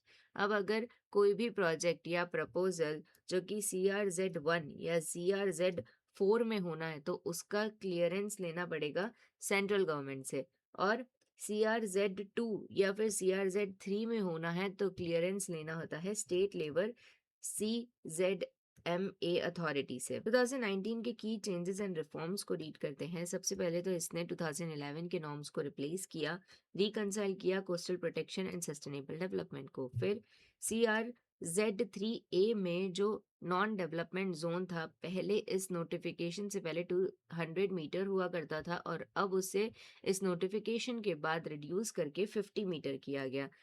Central government के क्लियरेंस की ज़रूरत होती है हाईएस्ट सेंसिटिविटी जोन्स के लिए, जैसे कि CRZ 1 एंड 4, और पावर जो है CRZ 2 और 3 के लिए स्टेट या यूनियन टेरिटरी लेवल अथॉरिटीज को दी गई है। फोकस किया गया on coastal livelihood and tourism और island and back water zones. Next act है पब्लिक लाइबिलिटी इंश्योरेंस एक्ट 1991। इसे भी भोपाल गैस ट्रेजेडी के बाद लाया गया था। इसका मेन ऑब्जेक्टिव था उन लोगों को इमीडिएट रिलीफ प्रोवाइड करना जिन्हें हजार्डियस सब्सटेंस को कंट्रोल करते वक्त किसी भी तरीके का नुकसान पहुंचा है। मतलब ये जो एक्ट है वो प्रोवाइड करता है for immediate relief to person affected by accidents occurring while handling hazardous substance. ये एक्ट ने अपने पावर को ड्रॉ किया है from article 21 right to life, जो इंश्योर करता है प्रोटेक्शन अगेंस्ट एनवायरमेंटल हजार्ड्स। कुछ की डेफिनेशंस दी हुई हैं। सबसे पहले है एक्सीडेंट, सेक्शन नंबर 2 सबसेक्शन ए। मतलब जब कोई भी पर्सन किसी हजार्डियस सब्सटेंस को हैंडल कर रहा हो और उस टाइम पर कोई भी सडन अनफोर्सीन या इनएविटेबल ऑकरेंस होता है जिसके रिजल्ट से अब कंटिन्यूस या फिर इंटरमिटेंट, मतलब कि रुक रुक कर कोई भी इंजरी हो रही है किसी पर्सन को या फिर डैमेज पहुंच रहा है किसी प्रॉपर्टी को, तो उसे एक्सीडेंट बोलते हैं। फिर hazardous substance, section number 2 subsection C, defined as कोई भी तरीके का सब्सटेंस या फिर preparation which by reason of its chemical या फिर फिजिको केमिकल प्रॉपर्टी और हैंडलिंग लाइबल है कि वो हार्म पहुंचा सकता है किसी ह्यूमन बीइंग को, other living creature, plant, property या फिर एनवायरमेंट को। फिर ओनर, सेक्शन 2 सबसेक्शन डी, कोई भी पर्सन जो ओन करता है या उसके पास कंट्रोल है over handling any hazardous substance. इसके अंदर इंक्लूड होगा occupier of a factory, firm और कंपनी। नेक्स्ट है कोर मैंडेट, मतलब कि स्ट्रिक्ट लाइबिलिटी एंड इंश्योरेंस। इसमें सबसे पहला है सेक्शन नंबर 3 स्ट्रिक्ट और नो फॉल्ट लाइबिलिटी। मतलब जब भी किसी हजार्डियस सब्सटेंस की वजह से कोई एक्सीडेंट हुआ है और उससे किसी पर्सन को इंजरी या किसी की डेथ हुई है, तो जो भी ओनर होगा वो लाइबल होगा उस पर्सन को रिलीफ देने के लिए as specified in the schedule. जो भी विक्टिम है उसे प्रूव करने की जरूरत नहीं है नेग्लिजेंस और wrongful act of any owner. इसके बाद है सेक्शन नंबर 4 कंपल्सरी इंश्योरेंस। हर एक ओनर जो कि हजार्डियस सब्सटेंस को हैंडल कर रहा है उसे पब्लिक लायबिलिटी इंश्योरेंस पॉलिसी लेनी ही होगी, मैंडेटरी है। सर्टिफिकेट ऑफ इंश्योरेंस जो है वो ज़रूरी है कमेंस करने के लिए या कैरी आउट करने के लिए ऐसे किसी भी बिजनेस को। नेक्स्ट है environment relief fund and compensation. Central government establish करेगा एक इन्वायरमेंट रिलीफ फंड को। हर एक ओनर को कंट्रीब्यूट करना होगा स्पेसिफाइड प्रीमियम अमाउंट को उस फंड के अंदर, जो कि addition to the insurance premium है। क्लेम्स फॉर रिलीफ जो है वो किया जाएगा कलेक्टर को, यूजली डिस्ट्रिक्ट कलेक्टर या डीएम को किया जाता है, having jurisdiction over the area where the accident occurred. Collector जो है वो रिस्पॉन्सिबल होगा इंक्वायरी होल्ड करने के लिए एंड अवार्ड देने के लिए, मतलब डिसीजन देने के लिए, अवार्ड फॉर या फिर ऑर्डर फॉर कंपनसेशन। कंपनसेशन जो है वो शेड्यूल के ऊपर बेस्ड रहेगा जिसमें कवर होता है death, injury, loss of wages and property damage. Next है पेनल्टीज। अगर कोई भी ओनर इंश्योरेंस नहीं लेता या रिन्यू नहीं करवाता तो वो एक ऑफेंस है, पनिशेबल होगा with imprisonment for a term between 1 year and 6 months to 7 years and a fine between 1 lakh to 5 lakh. और अगर सब्सिक्वेंट फेलियर है तो इम्प्रिजनमेंट जो है वो मैंडेटरी हो जाएगी 7 साल की। उसके बाद है national environment policy 2006। Indian government के थ्रू इन्वायरमेंट प्रोटेक्शन के लिए और सस्टेनेबल डेवलपमेंट के लिए अडॉप्ट किया गया कॉम्प्रिहेंसिव डॉक्यूमेंट है ये, जिसका मेन एम क्या था, ये इंश्योर करना कि डेवलपमेंट तो हो लेकिन उससे उस डेवलपमेंट से इन्वायरमेंट को नुकसान नहीं पहुंचना चाहिए। इस पॉलिसी के अंदर 9 कोर प्रिंसिपल्स दिए हुए हैं। सबसे पहला है प्रिंसिपल ऑफ सस्टेनेबल डेवलपमेंट। हमें रिसोर्सेज को इस तरीके से यूज़ करना है कि हमारी नीड्स भी पूरी हो, मतलब प्रेजेंट की नीड्स पूरी हो, साथ ही साथ आने वाली जनरेशन के लिए भी रिसोर्सेज को बचाया जा सके। फिर principle of efficiency, environment protection के लिए कॉस्ट इफेक्टिव एंड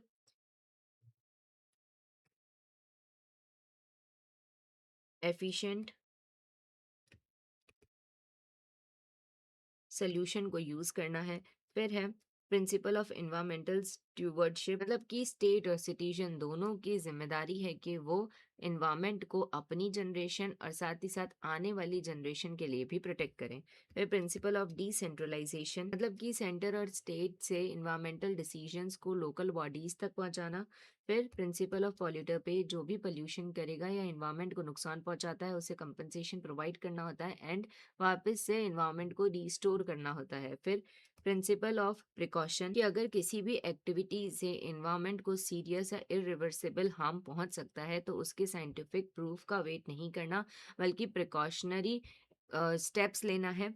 फिर राइट टू इन्फॉर्मेशन, मतलब कि जो एनवायरनमेंट रिलेटेड इन्फॉर्मेशन है वो आम जनता तक, पब्लिक तक पहुंचनी चाहिए, स्पेशली वो इन्फॉर्मेशन या वो प्रोजेक्ट से जुड़ी जानकारी जो कि उन्हें अफेक्ट कर सकती है।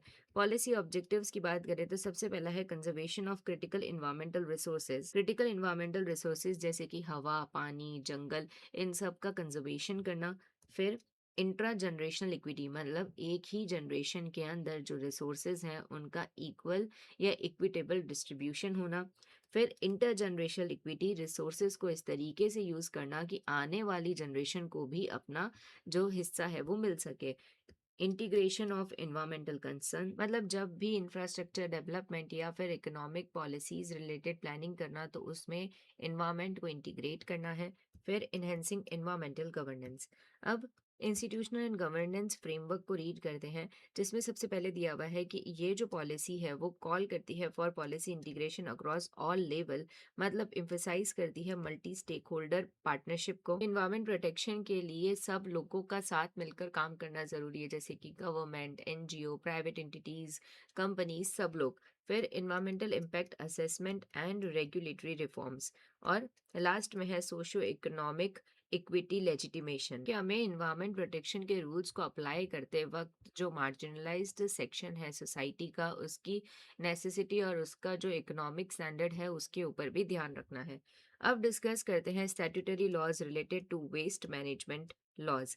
सबसे पहला है हजार्डियस वेस्ट मैनेजमेंट रूल्स 2016। ये जो रूल्स हैं वो इंडिया के अंदर हजार्डियस वेस्ट या फिर जो दूसरे वेस्ट हैं उनका एक सेफ मैनेजमेंट और ट्रांस बाउंड्री मूवमेंट को रेगुलेट करने के लिए बनाए गए हैं। इन्हें फ्रेम किया गया है under environment protection act 1986। Constitutional mandate की बात करें तो ये अलाइन करते हैं with article 47 for state measure to protect and improve environment. फिर इवोल्यूशन टाइमलाइन की बात करें तो सबसे पहले hazardous to waste management and handling rules, जो कि ये इनिशियल लेजिस्लेशन था हजार्डियस वेस्ट को मैनेज करने का, वो आया था 1989 में। फिर 2008 में hazardous waste management handling and transboundary movement rules आए। फिर 2016 में ये जो 2008 में रूल्स दिए गए थे उसे सुपरसीड किया और एक्सपांड किया स्कोप को टू इंक्लूड अदर वेस्ट। फिर डिफाइन करें अगर हम हजार्डियस वेस्ट को, तो इसकी डेफिनेशन क्या है? कोई भी वेस्ट जिसमें एक्सक्लूड होगा डोमेस्टिक और radioactive waste that due to its characteristics causes, उसके अंदर पोटेंशियल है कि वो ह्यूमन हेल्थ और एनवायरनमेंट को हार्म पहुंचा सकता है, तो उसे हम हजार्डियस वेस्ट कहेंगे। हजार्डियस वेस्ट को आइडेंटिफाई करने के कुछ तरीके हैं, जिसमें सबसे पहला है प्रोसेस नॉलेज, मतलब रॉ मटेरियल और प्रोसेसेस जो कि कचरा जनरेट करते हैं उन्हें एनालाइज करना। प्रोफेशनल एक्सपर्टाइज, जहाँ पर हम सर्टिफाइड इन्वायरमेंटल एक्सपर्टाइज पर निर्भर करते हैं। लेबोरेटरी एनालाइज, जहाँ पर वेस्ट को टेस्ट किया जाता है सर्टिफाइड लेबोरेटरीज में। फिर हजार्डियस कैरेक्टरिस्टिक्स कोड, मतलब आइडेंटिफिकेशन में डिफिकल्टी को अवॉइड करने के लिए उन्हें कुछ कोड में कैटेगराइज कर दिया गया है, जैसे कि H1 explosive, H3 flammable liquids, H6.1 poisons, H8 corrosive, H11 toxic and H12 ecotoxic etcetera. फिर है salient feature of hazardous waste management rule 2016। इसमें हजार्डियस वेस्ट को मैनेज करने के लिए एक पूरा प्रायोरिटी ऑर्डर फिक्स किया गया है, जो क्या है?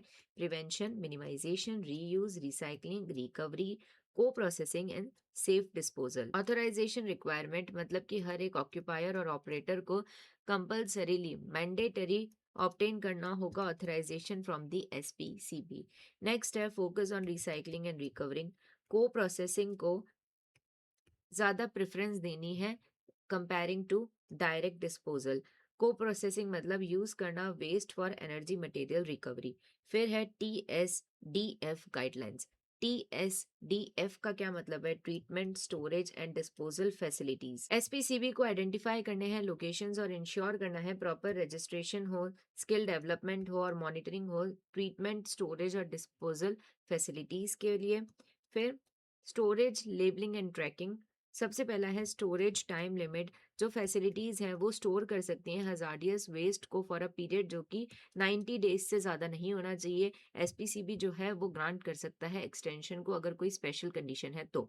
फिर लेबलिंग रिक्वायरमेंट फॉर्म 8 में दिया हुआ है। कंटेनर्स को मार्क करना है with the fluorescent yellow background hazardous waste और हैंडल विद केयर के साथ, जो कि रेड में लिखा होना चाहिए in Hindi, English and vernacular language. Storage area safety के बारे में बात करें तो ऑक्यूपायर को इंश्योर करना है कि स्टोरेज एरिया जो है प्रॉपरली लॉक्ड होना चाहिए, रिस्ट्रिक्टेड होना चाहिए from any unauthorised entry, regularly test होना चाहिए spill control and fire fighting equipments और सब्जेक्ट टू वीकली इंस्पेक्शन होने चाहिए। फिर नेक्स्ट पॉइंट है transboundary movement, import and export.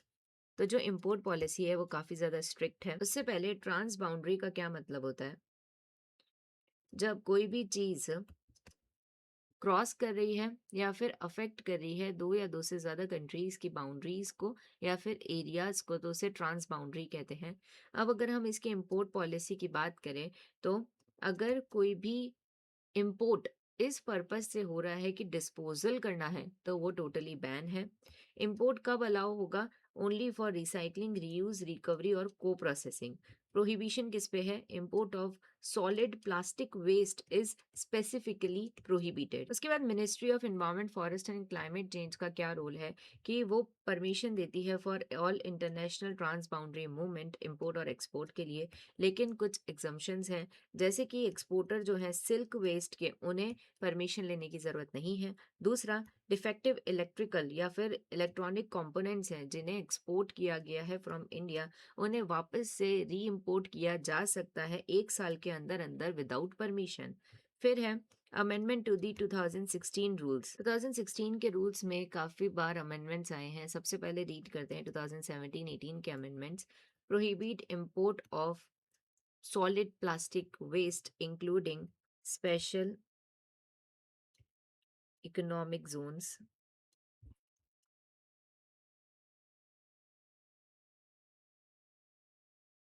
and EOU export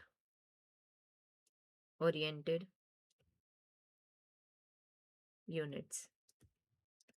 उसके बाद 2019 एंड 2021 में अमेंडमेंट आया कि एग्जम्पशन प्रोवाइड किया गया ऑथराइजेशन से इन रूल्स के अंदर उन इंडस्ट्रीज को जिन्हें कंसेंट लेने की ज़रूरत नहीं होती है एयर एंड वाटर एक्ट्स के अंदर। उसके बाद रूल्स दिए हुए हैं सॉलिड वेस्ट मैनेजमेंट रूल्स 2016। ये जो रूल्स हैं वो इंडिया के अंदर सॉलिड वेस्ट को मैनेज करने के लिए बनाए गए लेटेस्ट कॉम्प्रिहेंसिव रूल्स हैं। इन्होंने सुपरसीड किया था municipal solid waste management and handling rules 2000 को। इनका पेरेंट एक्ट कौन सा है? Notified under the environment protection act 1986।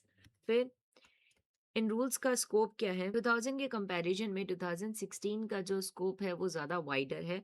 Extend beyond municipal areas to urban agglomerations, census towns, special economic zones, industrial township, Indian railways, airports, ports and defence establishment. ये जो rules हैं उनका main M या objectives क्या था कि जो waste है उसको मैनेज करने के लिए उसमें साइंटिफिक अप्रोच लाना, लोकल पार्टिसिपेशन को इंक्रीज करना और साथ ही साथ जो वेस्ट है उसे रिसोर्स की तरह यूज करना। Core principle segregation and user fees. In rules के अंदर जो इंटायर फ्रेमवर्क है उसमें दो इंपॉर्टेंट चीजें हैं। पहला मैंडेटरी सेग्रीगेशन और दूसरा user fees. Mandatory segregation rule number 11 में दिया हुआ है जो भी वेस्ट जनरेटर है, मतलब जिसने भी वेस्ट को जनरेट किया है, उसे सोर्स पर ही, जहां से वो कचरा बन रहा है वहीं पर ही जो वेस्ट है उसे सेग्रीगेट करना है 3 डिफरेंट स्ट्रीम्स में। पहला है बायोडिग्रेडेबल, मतलब वेट वेस्ट, गीला कचरा जिसमें फूड, गार्डन वेस्ट एक्सेट्रा आते हैं for composting and biomethanation. Non degradable non biodegradable मतलब कि ड्राई वेस्ट सूखा कचरा जिसमें प्लास्टिक पेपर एक्सेट्रा रिसाइकलिंग और एनर्जी रिकवरी के लिए। फिर डोमेस्टिक हजार्डियस वेस्ट जिनको सेपरेटली डिस्पोज किया जाएगा जैसे कि बैटरीज या फिर CFL। उसके बाद है user fees rule number 15। Local bodies जो है उनके पास पावर होती है कि वो फीस लगा सकती हैं यूजर के ऊपर फॉर वेस्ट मैनेजमेंट सर्विसेज। साथ ही साथ इम्पोज कर सकती हैं स्पॉट फाइन फॉर लिटरिंग मतलब कचरा फैलाने के लिए एंड नॉन सेग्रीगेशन के लिए। नेक्स्ट है वेस्ट हायरार्की। रूल्स जो हैं वो प्रायोरिटाइज करते हैं 3 Rs को, रिड्यूस, रीयूज और रिसाइकलिंग को ओवर लैंडफिलिंग। इन रूल्स के अंदर भी कुछ की स्टेक होल्डर्स हैं जैसे कि सबसे पहले ministry of urban development formulate करते हैं नेशनल पॉलिसी, प्रोवाइड करते हैं टेक्निकल गाइडेंस, इंटीग्रेट करते हैं वेस्ट मैनेजमेंट को into smart city planning. CPC भी कोऑर्डिनेट करते हैं SPCB के साथ, फॉर्मुलेट करते हैं guidelines for landfill and treatment standards और साथ ही साथ मॉनिटर करते हैं कंप्लायंस को। SPCB मॉनिटर करते हैं लोकल बॉडीज को, ग्रांट और रिन्यू करते हैं authorisation to waste processing facilities. इसके बाद लोकल बॉडीज जो है इंश्योर करती हैं 100% डोर टू डोर कलेक्शन हो वेस्ट का, स्टैब्लिश करती हैं वेस्ट स्टोरेज फैसिलिटी को, प्रमोट करती हैं कंपोस्टिंग और रिसाइकलिंग को। वेस्ट जनरेटर सेग्रीगेट करते हैं वेस्ट को, स्टोर करते हैं उन्हें एज पर रूल्स और साथ ही साथ यूजर फी को पे करते हैं। फिर प्रोसेसिंग एंड डिस्पोजल रिक्वायरमेंट्स। सबसे पहला है डिसेंट्रलाइजेशन। लोकल बॉडी जो है वो प्रमोट करेंगी setting up decentralised facility for waste processing specially wet waste के लिए। Thermal technology, reuse derived fuel and waste to energy facilities जो हैं must meet specific emission standard notified by CPCB। Specific focus area क्या है? Domestic hazardous waste इसे define किया गया है और लोकल बॉडी के कलेक्ट करने से पहले इसे सेग्रीगेट किया जाना चाहिए और स्टोर करना है सेपरेटली। फिर कंस्ट्रक्शन एंड डिमोलिशन वेस्ट इन्हें सेपरेट रूल्स में कवर किया गया है बट अर्बन लोकल बॉडीज जो हैं रिस्पॉन्सिबल होती हैं कि वो अपने मैनेजमेंट प्लान में जब वो पूरा सॉलिड वेस्ट मैनेजमेंट का प्लान बना रहे हैं ओवरऑल प्लान उसमें इसे भी इंक्लूड करें। फिर market waste, market association hotels and restaurants जो हैं उन्हें मैनेज करना है अपना wet waste by setting up on site processing facilities और कोऑर्डिनेट करना है with urban local bodies for specialised collection. Next है plastic waste management rules 2016। India के अंदर प्लास्टिक वेस्ट मैनेजमेंट को स्ट्रेंथन करने के लिए ministry of environment forest and climate change ने 2016 में इन्हें इशू किया था जिसने रिप्लेस किया plastic waste management and handling rules 2011 को। इंडिया जो है जनरेट करता है 15,000 turns per day of plastic waste जिसमें से 6,000 टन्स पर डे जो है वो अनकलेक्टेड रह जाता है। इन रूल्स का एम क्या है? स्ट्रेंथन करना वेस्ट मैनेजमेंट को, सपोर्ट करना स्वच्छ भारत मिशन को और रिड्यूस करना इन्वायरमेंटल एंड हेल्थ हजार्ड्स को। प्लास्टिक क्या है? प्लास्टिक एक non biodegradable petroleum based polymer है जो कि ब्रेक हो जाता है इनटू माइक्रोप्लास्टिक जो रिलीज करता है टॉक्सिक केमिकल्स को जो हेल्थ के लिए इंजीरियस है, इशू क्रिएट करता है हेल्थ इश्यूज जैसे कि इम्यून डैमेज, कैंसर और इनफर्टिलिटी एक्सेट्रा। उसके बाद ऑब्जेक्टिव्स क्या है प्लास्टिक वेस्ट मैनेजमेंट रूल्स 2016 के कि मिनिमम थिकनेस को इंक्रीज किया गया कैरी बैग्स और शीट के 40 से 50 माइक्रोन्स पर। डिफाइन की गई responsibilities of producer, brand owners and waste generators. Implement किया गया एक्सटेंडेड प्रोड्यूसर्स रिस्पॉन्सिबिलिटी को for collecting and recycling. Introduce किया गया प्लास्टिक वेस्ट मैनेजमेंट फीस को थ्रू रजिस्ट्रेशन ऑफ मैन्युफैक्चरर और इम्पोर्टर्स। प्रमोट किया गया use of plastic waste in road construction, waste to energy and waste to oil. Make waste generator responsible, जो waste को generate कर रहे हैं उन्हें रिस्पॉन्सिबल बनाया गया। की सेलिएंट फीचर्स 2016 रूल्स के एप्लीकेबिलिटी जो थी उसे एक्सटेंड किया गया रूरल एरियाज के अंदर। ग्राम पंचायत को रिस्पॉन्सिबल बनाया इन्फोर्समेंट के लिए मतलब जिससे कि लोकल जो पार्टिसिपेंट है वो इंकरेज हो। नेक्स्ट है EPR को स्ट्रेंथन किया गया मतलब प्रोड्यूसर्स और ब्रांड ओनर्स को डेवलप करना है collection system with local bodies. SPCB से रजिस्ट्रेशन नहीं मिलेगा without approved action plan for waste management. Producers को सप्लायर लिस्ट मेंटेन करनी है जिससे कि अनऑर्गेनाइज्ड प्रोडक्शन को खत्म किया जा सके। शॉप और स्ट्रीट वेंडर्स को लोकल अथॉरिटी से रजिस्टर करवाना पड़ेगा to use plastic bags. Thermoset plastic जिसे रिसाइकिल करना मुश्किल होता है उसे सीपीसीबी को असाइन किया गया फॉर गाइडलाइंस। नॉन रिसाइकलेबल जो मल्टी लेयर्ड प्लास्टिक होती है उसे फेज आउट किया गया। अब है plastic waste management amendment rules 2018, जिसमें सबसे पहले जो ये मल्टी लेयर्ड प्लास्टिक का फेज आउट का पॉइंट था उसे क्लैरिफाई किया गया। Applies to multi layered plastic that is non recyclable, non energy recoverable और उसका कोई दूसरा यूज भी नहीं होता है। फिर introduce centralised registration system for manufacturer importers brand owners via CPCB और ऑटोमेटेड रजिस्ट्रेशन को रखा गया सिंप्लीफाइड करने के लिए कंप्लायंस को। फिर प्रोड्यूसर्स जो ऑपरेट कर रहे हैं एक या दो स्टेट में तो उन्हें स्टेट लेवल रजिस्ट्रेशन करवाना है। मोर देन दो स्टेट में अगर वो ऑपरेट कर रहे हैं तो नेशनल रजिस्ट्रेशन करवाना है। फिर है plastic waste management amendment rule 2021।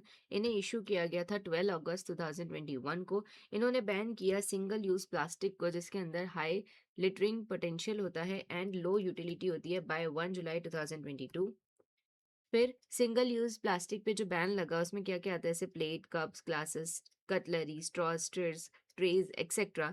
और साथ ही साथ लीगल फोर्स दिया to EPR guidelines for proper implementation. Next है बायोमेडिकल वेस्ट मैनेजमेंट रूल्स 2016। ये जो रूल्स हैं इन्हें हॉस्पिटल्स, रिसर्च फैसिलिटीज जैसी जगहों से निकलने वाले वेस्ट को मैनेज करने के लिए बनाया गया। इन रूल्स ने 1998 के रूल्स को रिप्लेस किया। सबसे पहले रीड करते हैं कि बायोमेडिकल वेस्ट होता क्या है। तो ये ऐसा वेस्ट है जो जनरेट होता है during diagnosis, treatment, immunisation of humans, animals and research activity, जिसमें क्या क्या इंक्लूड होगा syringe, needles, bandages, lab cultures, discarded etcetera. इससे खतरा क्या होता है, ये इन्फेक्शियस होता है, टॉक्सिक होता है, radio active, cause diseases, pollution और कंटेमिनेशन। इन रूल्स का ऑब्जेक्टिव क्या है, इंश्योर करना 3R प्रिंसिपल को, रिड्यूस, रिसाइकिल और रिकवर, मैनेज करना वेस्ट को उसके सोर्स पर ही, not just disposal stage, protect करना हेल्थ वर्कर्स को थ्रू ट्रेनिंग, इम्यूनाइजेशन और सेफ्टी गियर्स, प्रिवेंट करना dioxins and furans by regulating incineration, मतलब कचरा जलाने को रोकना जिससे कि डायोक्सिन और फ्यूरन्स जैसी गैसेस जो हैं टॉक्सिक गैसेस वो ना पैदा हों। स्टॉप पिलफिरेज और रीयूज ऑफ मेडिकल आइटम्स, मतलब मेडिकल आइटम्स का वापस से रीयूज होना या फिर पिलफिरेज मतलब उसका चोरी होने से रोकना। इम्प्रूव करना अकाउंटेबिलिटी, मॉनिटरिंग और इन्वायरमेंटल सेफ्टी। नेक्स्ट है की प्रोविजन इन रूल्स के, तो मैंडेटरी सेग्रीगेशन जरूरी है सोर्स पर ही by using colour coded bins. फिर ऑथराइजेशन की जरूरत होगी फॉर एनी पर्सन जो हैंडल कर रहा होगा इस वेस्ट को। On site off site treatment standards जो हैं वो स्पेसिफाई किए गए। Barcoding and GPS tracking made compulsory for waste movement. Duty of health care facilities जैसे कि segregation, storage, handover to CBWTF मतलब common bio waste treatment facilities and training of staff. Duty of local authorities जैसे कि monitoring, ensuring compliance. अब one by one समझते हैं कि इन rules के अंदर क्या कलर कोडिंग दी हुई है। तो सबसे पहले है येलो कलर जो किस तरीके के कचरे के लिए यूज किया जाएगा। Human animal anatomical waste, solid waste, discarded medicine, chemical waste, lab waste और इन्फेक्टेड लिनन। उसके बाद है रेड कलर जो यूज होता है रिसाइकलेबल वेस्ट के लिए जैसे कि IV tubes, syringe without needles, gloves, bottles, urine bags. फिर वाइट जैसे जो शार्प चीजें होती हैं उसके लिए जैसे कि needles, blades, contaminated metal sharps. Blue colour use होता है ग्लासवेयर, ब्रोकन ग्लासेस और मेटेलिक इम्प्लांट्स के लिए। अब अमेंडमेंट्स रीड करते हैं। सबसे पहले 2018 के अमेंडमेंट जिसमें फेज आउट किया गया क्लोरीनेटेड प्लास्टिक बैग्स और ग्लव्स को except blood bags. Mandatory barcoding और जीपीएस ट्रैकिंग रखी गई for all the biomedical waste. फिर HCF मतलब हेल्थ केयर फैसिलिटीज को अपलोड करनी होगी अपनी एनुअल रिपोर्ट को ऑनलाइन। 2019 में क्या अमेंडमेंट आया? Liquid waste standards for small HCF annual report का सबमिशन डेडलाइन रखा गया 31 मार्च को और स्ट्रेंथन किया गया मॉनिटरिंग ऑफ CBWTF। नेक्स्ट है ई वेस्ट मैनेजमेंट रूल 2016। ये रूल्स इलेक्ट्रॉनिक और इलेक्ट्रॉनिक गैजेट्स या फिर इक्विपमेंट से जो वेस्ट होता है उसे मैनेज करने के लिए ministry of environment forest and climate change के थ्रू बनाए गए रूल्स हैं। इनका मेन एम क्या था? ई वेस्ट को पाइलअप होने से रोकना, बिकॉज उसकी वजह से एनवायरनमेंट पल्यूशन होता है और साथ ही साथ हेल्थ को भी काफ़ी नुकसान हो सकता है। अब ई वेस्ट क्या होता है? Discarded obsolete electrical and electronic equipments, जिसके अंदर 21 कैटेगरीज को इंक्लूड किया जाता है। IT and communication equipments plus consumer electronics, for example computers, mobile, TV, VCR, stereo, printers और फैक्स मशीन्स। हजार्डियस कंपोनेंट्स क्या प्रेजेंट होते हैं ई वेस्ट के अंदर? Lead, cadmium, mercury, brominated flame retardants. India जो है वो प्रोड्यूस करता है 3 million tons approximately. Global e waste monitor के अकॉर्डिंग कौन से रिस्क जो हैं वो एसोसिएटेड होते हैं ई वेस्ट के साथ? टॉक्सिक एक्सपोजर, जिसकी वजह से कैंसर, किडनी और न्यूरोलॉजिकल डिसऑर्डर्स होते हैं। सॉइल वाटर कंटामिनेशन होता है। इनफॉर्मल रिसाइकलिंग की वजह से जो वर्कर्स हैं उन्हें हेल्थ हजार्ड्स हो सकते हैं। फिर heavy metals from landfills and incinerations pollute करते हैं इन्वायरमेंट को। की फीचर्स क्या हैं इन रूल्स के? न्यू स्टेक होल्डर्स को ऐड किया गया, जैसे कि प्रोड्यूसर रिस्पॉन्सिबिलिटी ऑर्गेनाइजेशन, मतलब प्रोड्यूसर्स की रिस्पॉन्सिबिलिटी को फुलफिल करने में हेल्प करने वाली ऑर्गेनाइजेशन। मैन्युफैक्चरर, डीलर्स और रीफर्बिशर्स। रूल्स जो हैं वो अप्लाई किए गए to components, consumable, spares and parts. CFL and mercury lamps को रेगुलेशन के अंदर लिया गया। जो एक्सटेंडेड प्रोड्यूसर रिस्पॉन्सिबिलिटी थी वो इसका सेंट्रल फीचर बना, मतलब कि जो प्रोड्यूसर है उसे अपना कचरा वापस लेना होगा। कलेक्शन सेंटर्स और ई वेस्ट एक्सचेंज के नए फीचर्स इंट्रोड्यूस किए गए। पैन इंडिया EPR ऑथराइजेशन जो है वो किसके थ्रू होता है? CPCB। फिर EPR के टारगेट्स क्या हैं? फेज वाइज टारगेट हैं जो कि शेड्यूल 3 में दिए हुए हैं। यहाँ पर टाइम दिया हुआ है और यहाँ पर कलेक्शन एंड रिसाइकलिंग के परसेंटेज दिए हुए हैं। तो पहले 2 सालों में 30%, थर्ड एंड फोर्थ ईयर्स में 40%, फिफ्थ एंड सिक्स्थ ईयर्स में 50 एंड सेवन्थ ईयर के बाद 70%। फिर एक स्कीम को इंट्रोड्यूस किया गया जिसका नाम है डिपॉजिट रिफंड स्कीम, जिसमें प्रोड्यूसर को एक परमिशन दी गई कि वो एक्स्ट्रा डिपॉजिट ले सकता है एट परचेज, जिसको रिफंड किया जाएगा जब ई वेस्ट रिटर्न किया जाएगा। गवर्नमेंट ने भी काफ़ी सारे इनिशिएटिव्स चालू किए हैं, जैसे कि ई वेस्ट अवेयरनेस प्रोग्राम, जो किसने चालू किया है? Ministry of electronics and information technology.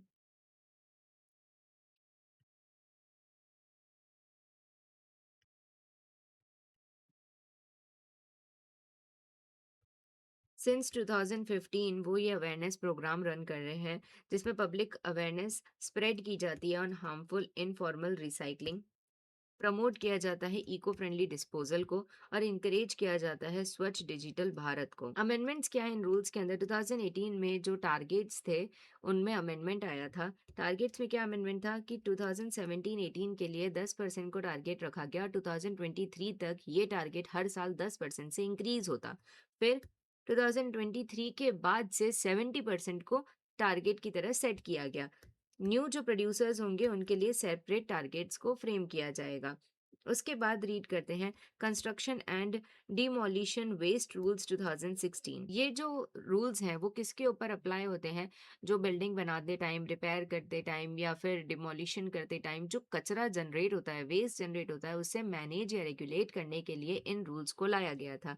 तो CND वेस्ट होता क्या है? Waste generated from construction, repair, remodelling और demolition of building and infrastructure, जिसमें क्या इंक्लूड होगा? Concrete, bricks, soil, steel, wood, plastic, drywall, roofing, landscaping material.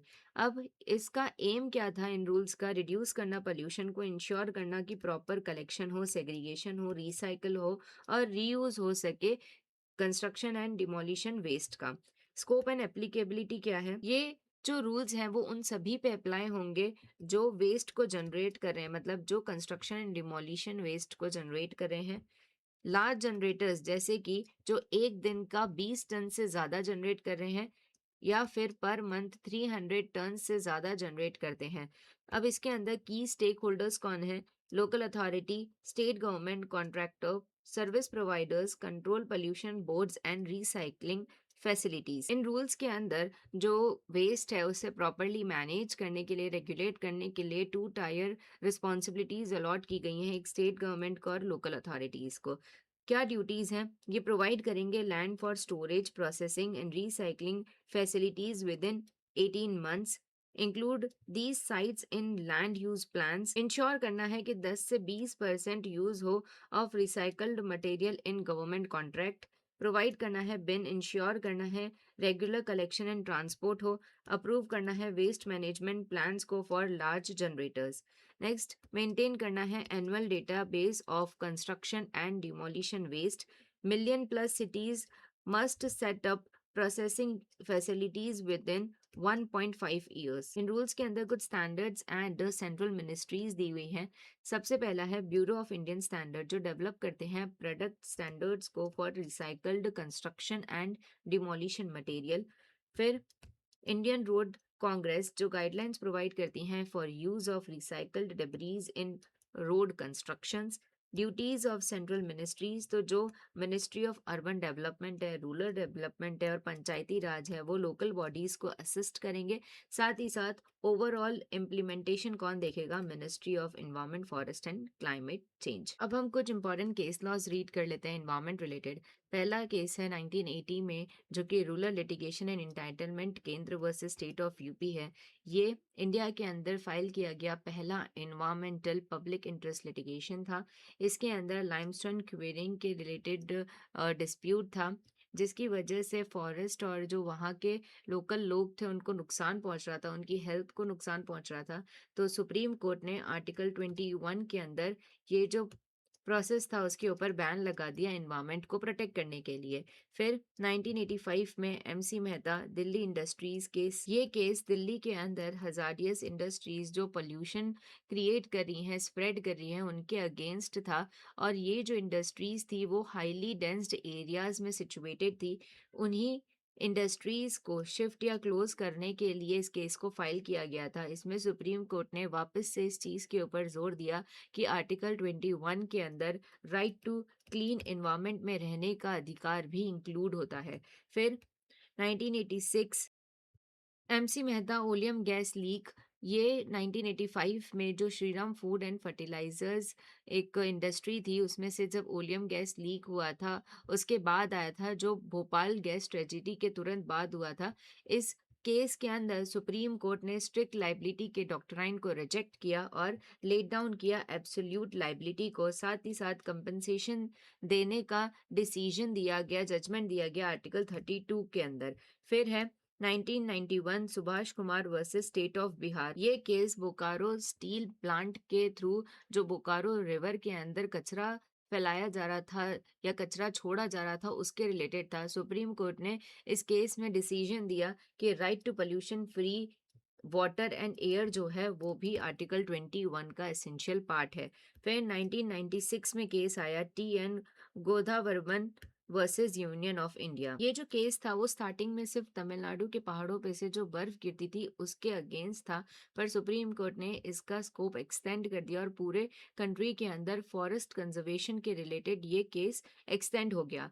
Supreme court ने इस केस में एक इंटरप्रिटेशन करते हुए ये कहा कि हमें फॉरेस्ट इस वर्ड को सिर्फ और सिर्फ जो रिकॉर्ड्स में लिखा हुआ है वैसे नहीं, बल्कि डिक्शनरी के मीनिंग के हिसाब से समझना चाहिए। और इस डिसीजन की वजह से जो पूरी कंट्री में फॉरेस्ट के ऊपर नॉन फॉरेस्ट यूज हो रहा था उस पर रोक लग गई।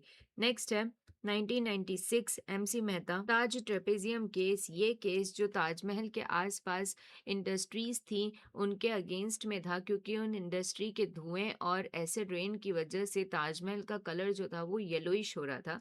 तो इसके अंदर क्या डिसीजन आया? इंडस्ट्री को शिफ्ट किया गया या फिर कन्वर्ट किया गया टू गैस, अप्लाई किया गया पॉल्यूटर पेज प्रिंसिपल को, सस्टेनेबल डेवलपमेंट को और प्रिकॉशनरी प्रिंसिपल को। उसके बाद केस है 1996 का Vellore citizen welfare forum versus union of India. इस केस के अंदर भी सुप्रीम कोर्ट ने प्रिकॉशनरी प्रिंसिपल और पॉल्यूटर पेज प्रिंसिपल को रिकॉग्नाइज किया as a part of Indian law, और साथ ही साथ ये बताया कि इन दोनों प्रिंसिपल्स के बीच में सस्टेनेबल डेवलपमेंट जो है वो एक बैलेंसिंग टूल की तरह काम करता है। उसके बाद 1998 में MC Mehta Delhi CNG case, ये जो केस था वो दिल्ली के अंदर जो एयर पोल्यूशन इंक्रीज हो रहा था उसके रिलेटेड था, स्पेशली जो पब्लिक ट्रांसपोर्टेशन से पेट्रोल और डीजल इमिशन होता है उस रिलेटेड। तो सुप्रीम कोर्ट ने क्या डिसीजन दिया, ऑर्डर किया conversion of Delhi public transport to CNG, और कहा कि जो क्लीन एयर है वो आर्टिकल 21 का एक इम्पॉर्टेंट हिस्सा है। फिर 1999 में APPCB वर्सेस प्रोफेसर नायडू, ये केस आंध्र प्रदेश में सिचुएटेड फार्मास्यूटिकल इंडस्ट्रीज से जो पोल्यूशन होता है वो और SPCB के जो डिसीजंस थे उनको रिव्यू करने के रिलेशन में था। इस केस में सुप्रीम कोर्ट ने एक तो प्रिकॉशन जो प्रिंसिपल था, प्रिकॉशनरी प्रिंसिपल, उसको एम्फसाइज किया, और साथ ही साथ एक और चीज़ बोला कि एक नीड है for scientific expertise in environmental decision making. फिर केस है 2000 नर्मदा बचाओ आंदोलन वर्सेस यूनियन ऑफ इंडिया। ये जो केस है वो नर्मदा रिवर के ऊपर सरदार सरोवर डैम जो कंस्ट्रक्ट होना था उसके अगेंस्ट में चलाया गया नर्मदा बचाओ आंदोलन के अंदर फाइल किया गया था, जिसमें ह्यूमन राइट्स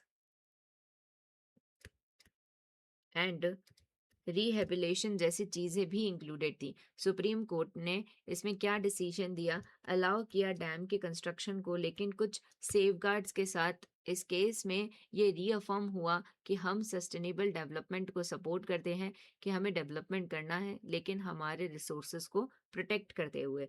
फिर 2002 एंड 3 में आया था Indian handicraft emporium versus union of India. इस केस के अंदर जो आइवरी हाथी के दांत होते हैं उनके ट्रेड के ऊपर बैन लगा दिया गया था, उसके अगेंस्ट में था कि ये जो बैन है वो हमारा आर्टिकल 19(1)(g इसे वायलेट कर रहा है। तो सुप्रीम कोर्ट ने इस बैन को अपहेल्ड किया कि ये बैन सही है और रीजनेबल रिस्ट्रिक्शंस जो है वो लगाए जा सकते हैं आर्टिकल 19 क्लॉज 6 के अंदर। फिर है 2017-18 में जो केस आया था Arjun Gopal versus union of India. ये जो केस है वो फेस्टिवल्स और दिवाली के अंदर जो फटाके फोड़े जाते हैं, जो फायर क्रैकर्स होते हैं, उनकी वजह से जो सीवियर एयर पोल्यूशन होता है उसके अगेंस्ट में था। और सुप्रीम कोर्ट ने इस केस के बाद टॉक्सिक फायर क्रैकर्स को दिल्ली एनसीआर और पूरी कंट्री के अंदर बैन कर दिया। ओनली ग्रीन क्रैकर्स जो हैं वो अलाउड किए गए बेस्ड ऑन प्रिकॉशनरी प्रिंसिपल। फिर 2021 में आया Ganga Lalwani versus union of India. इस केस के अंदर जो नॉर्थ इंडिया में हाई AQI पहुंच गया था सीवियर लेवल पर, जो कि हजार्डियस था हेल्थ के लिए, उसके रिलेशन में था। एनजीटी ने क्या डिक्लेरेशन दिया कि हाई AQI जो है वो पब्लिक हेल्थ इमरजेंसी है और जो भी एजेंसीज और अथॉरिटीज हैं उन्हें इन्फोर्स करवाना चाहिए पोल्यूशन लॉज। फिर है 2023 में Vikrant Tongad versus union of India का केस। ये केस दिल्ली एनसीआर के अंदर जो रेगुलरली या फिर बार बार कंस्ट्रक्शन डिमोलिशन हो रहा था जिसकी वजह से एक्सेसिव लेवल पर डस्ट पोल्यूशन इंक्रीज हो गया था, उसके रिलेटेड फाइल किया गया था। इस केस में एनजीटी ने क्या कहा कि मैंडेटरी डस्ट कंट्रोल के जो भी स्टेप्स हैं वो लेने चाहिए, डेबरीज कवरिंग, ट्रक कवरिंग और एंटी स्मोक गन्स का यूज करने के लिए कहा। फिर 2024 में केस आया MK Ranjit Singh versus union of India, जिसमें रिकॉग्नाइज किया गया right against adverse climate change impact under article 14 and 21। यहाँ हमारा इस पूरे यूनिट का सबसे इम्पोर्टेंट और सबसे लेंथी टॉपिक कंप्लीट होता है। हमने कॉन्स्टिट्यूशन से लेके जितने भी इम्पोर्टेंट स्टैट्यूटरी लॉज थे वो सब अच्छे से थरेली कंप्लीट कर लिए हैं। आई होप आपको ये टॉपिक अब अच्छे से क्लियर हो गया हो। काफ़ी इंपॉर्टेंट है, इसमें काफ़ी सारी चीज़ें हैं, बट हमने पूरी कोशिश की है कि एक एक चीज़ आपको अच्छे से समझाई जा सके, जिससे आपका ये जो टॉपिक है वो अच्छे से कवर हो जाए। स्टिल अगर आपको कोई भी डाउट है तो वो आप मुझसे कमेंट सेक्शन में पूछ सकते हैं। अगर आपको ये वीडियो पसंद आई हो तो don't forget to drop a like, comment and share with your friends and subscribe to Vidyalaya academy. मिलते हैं अगली वीडियो में अगले टॉपिक के साथ। Till then take care and study well.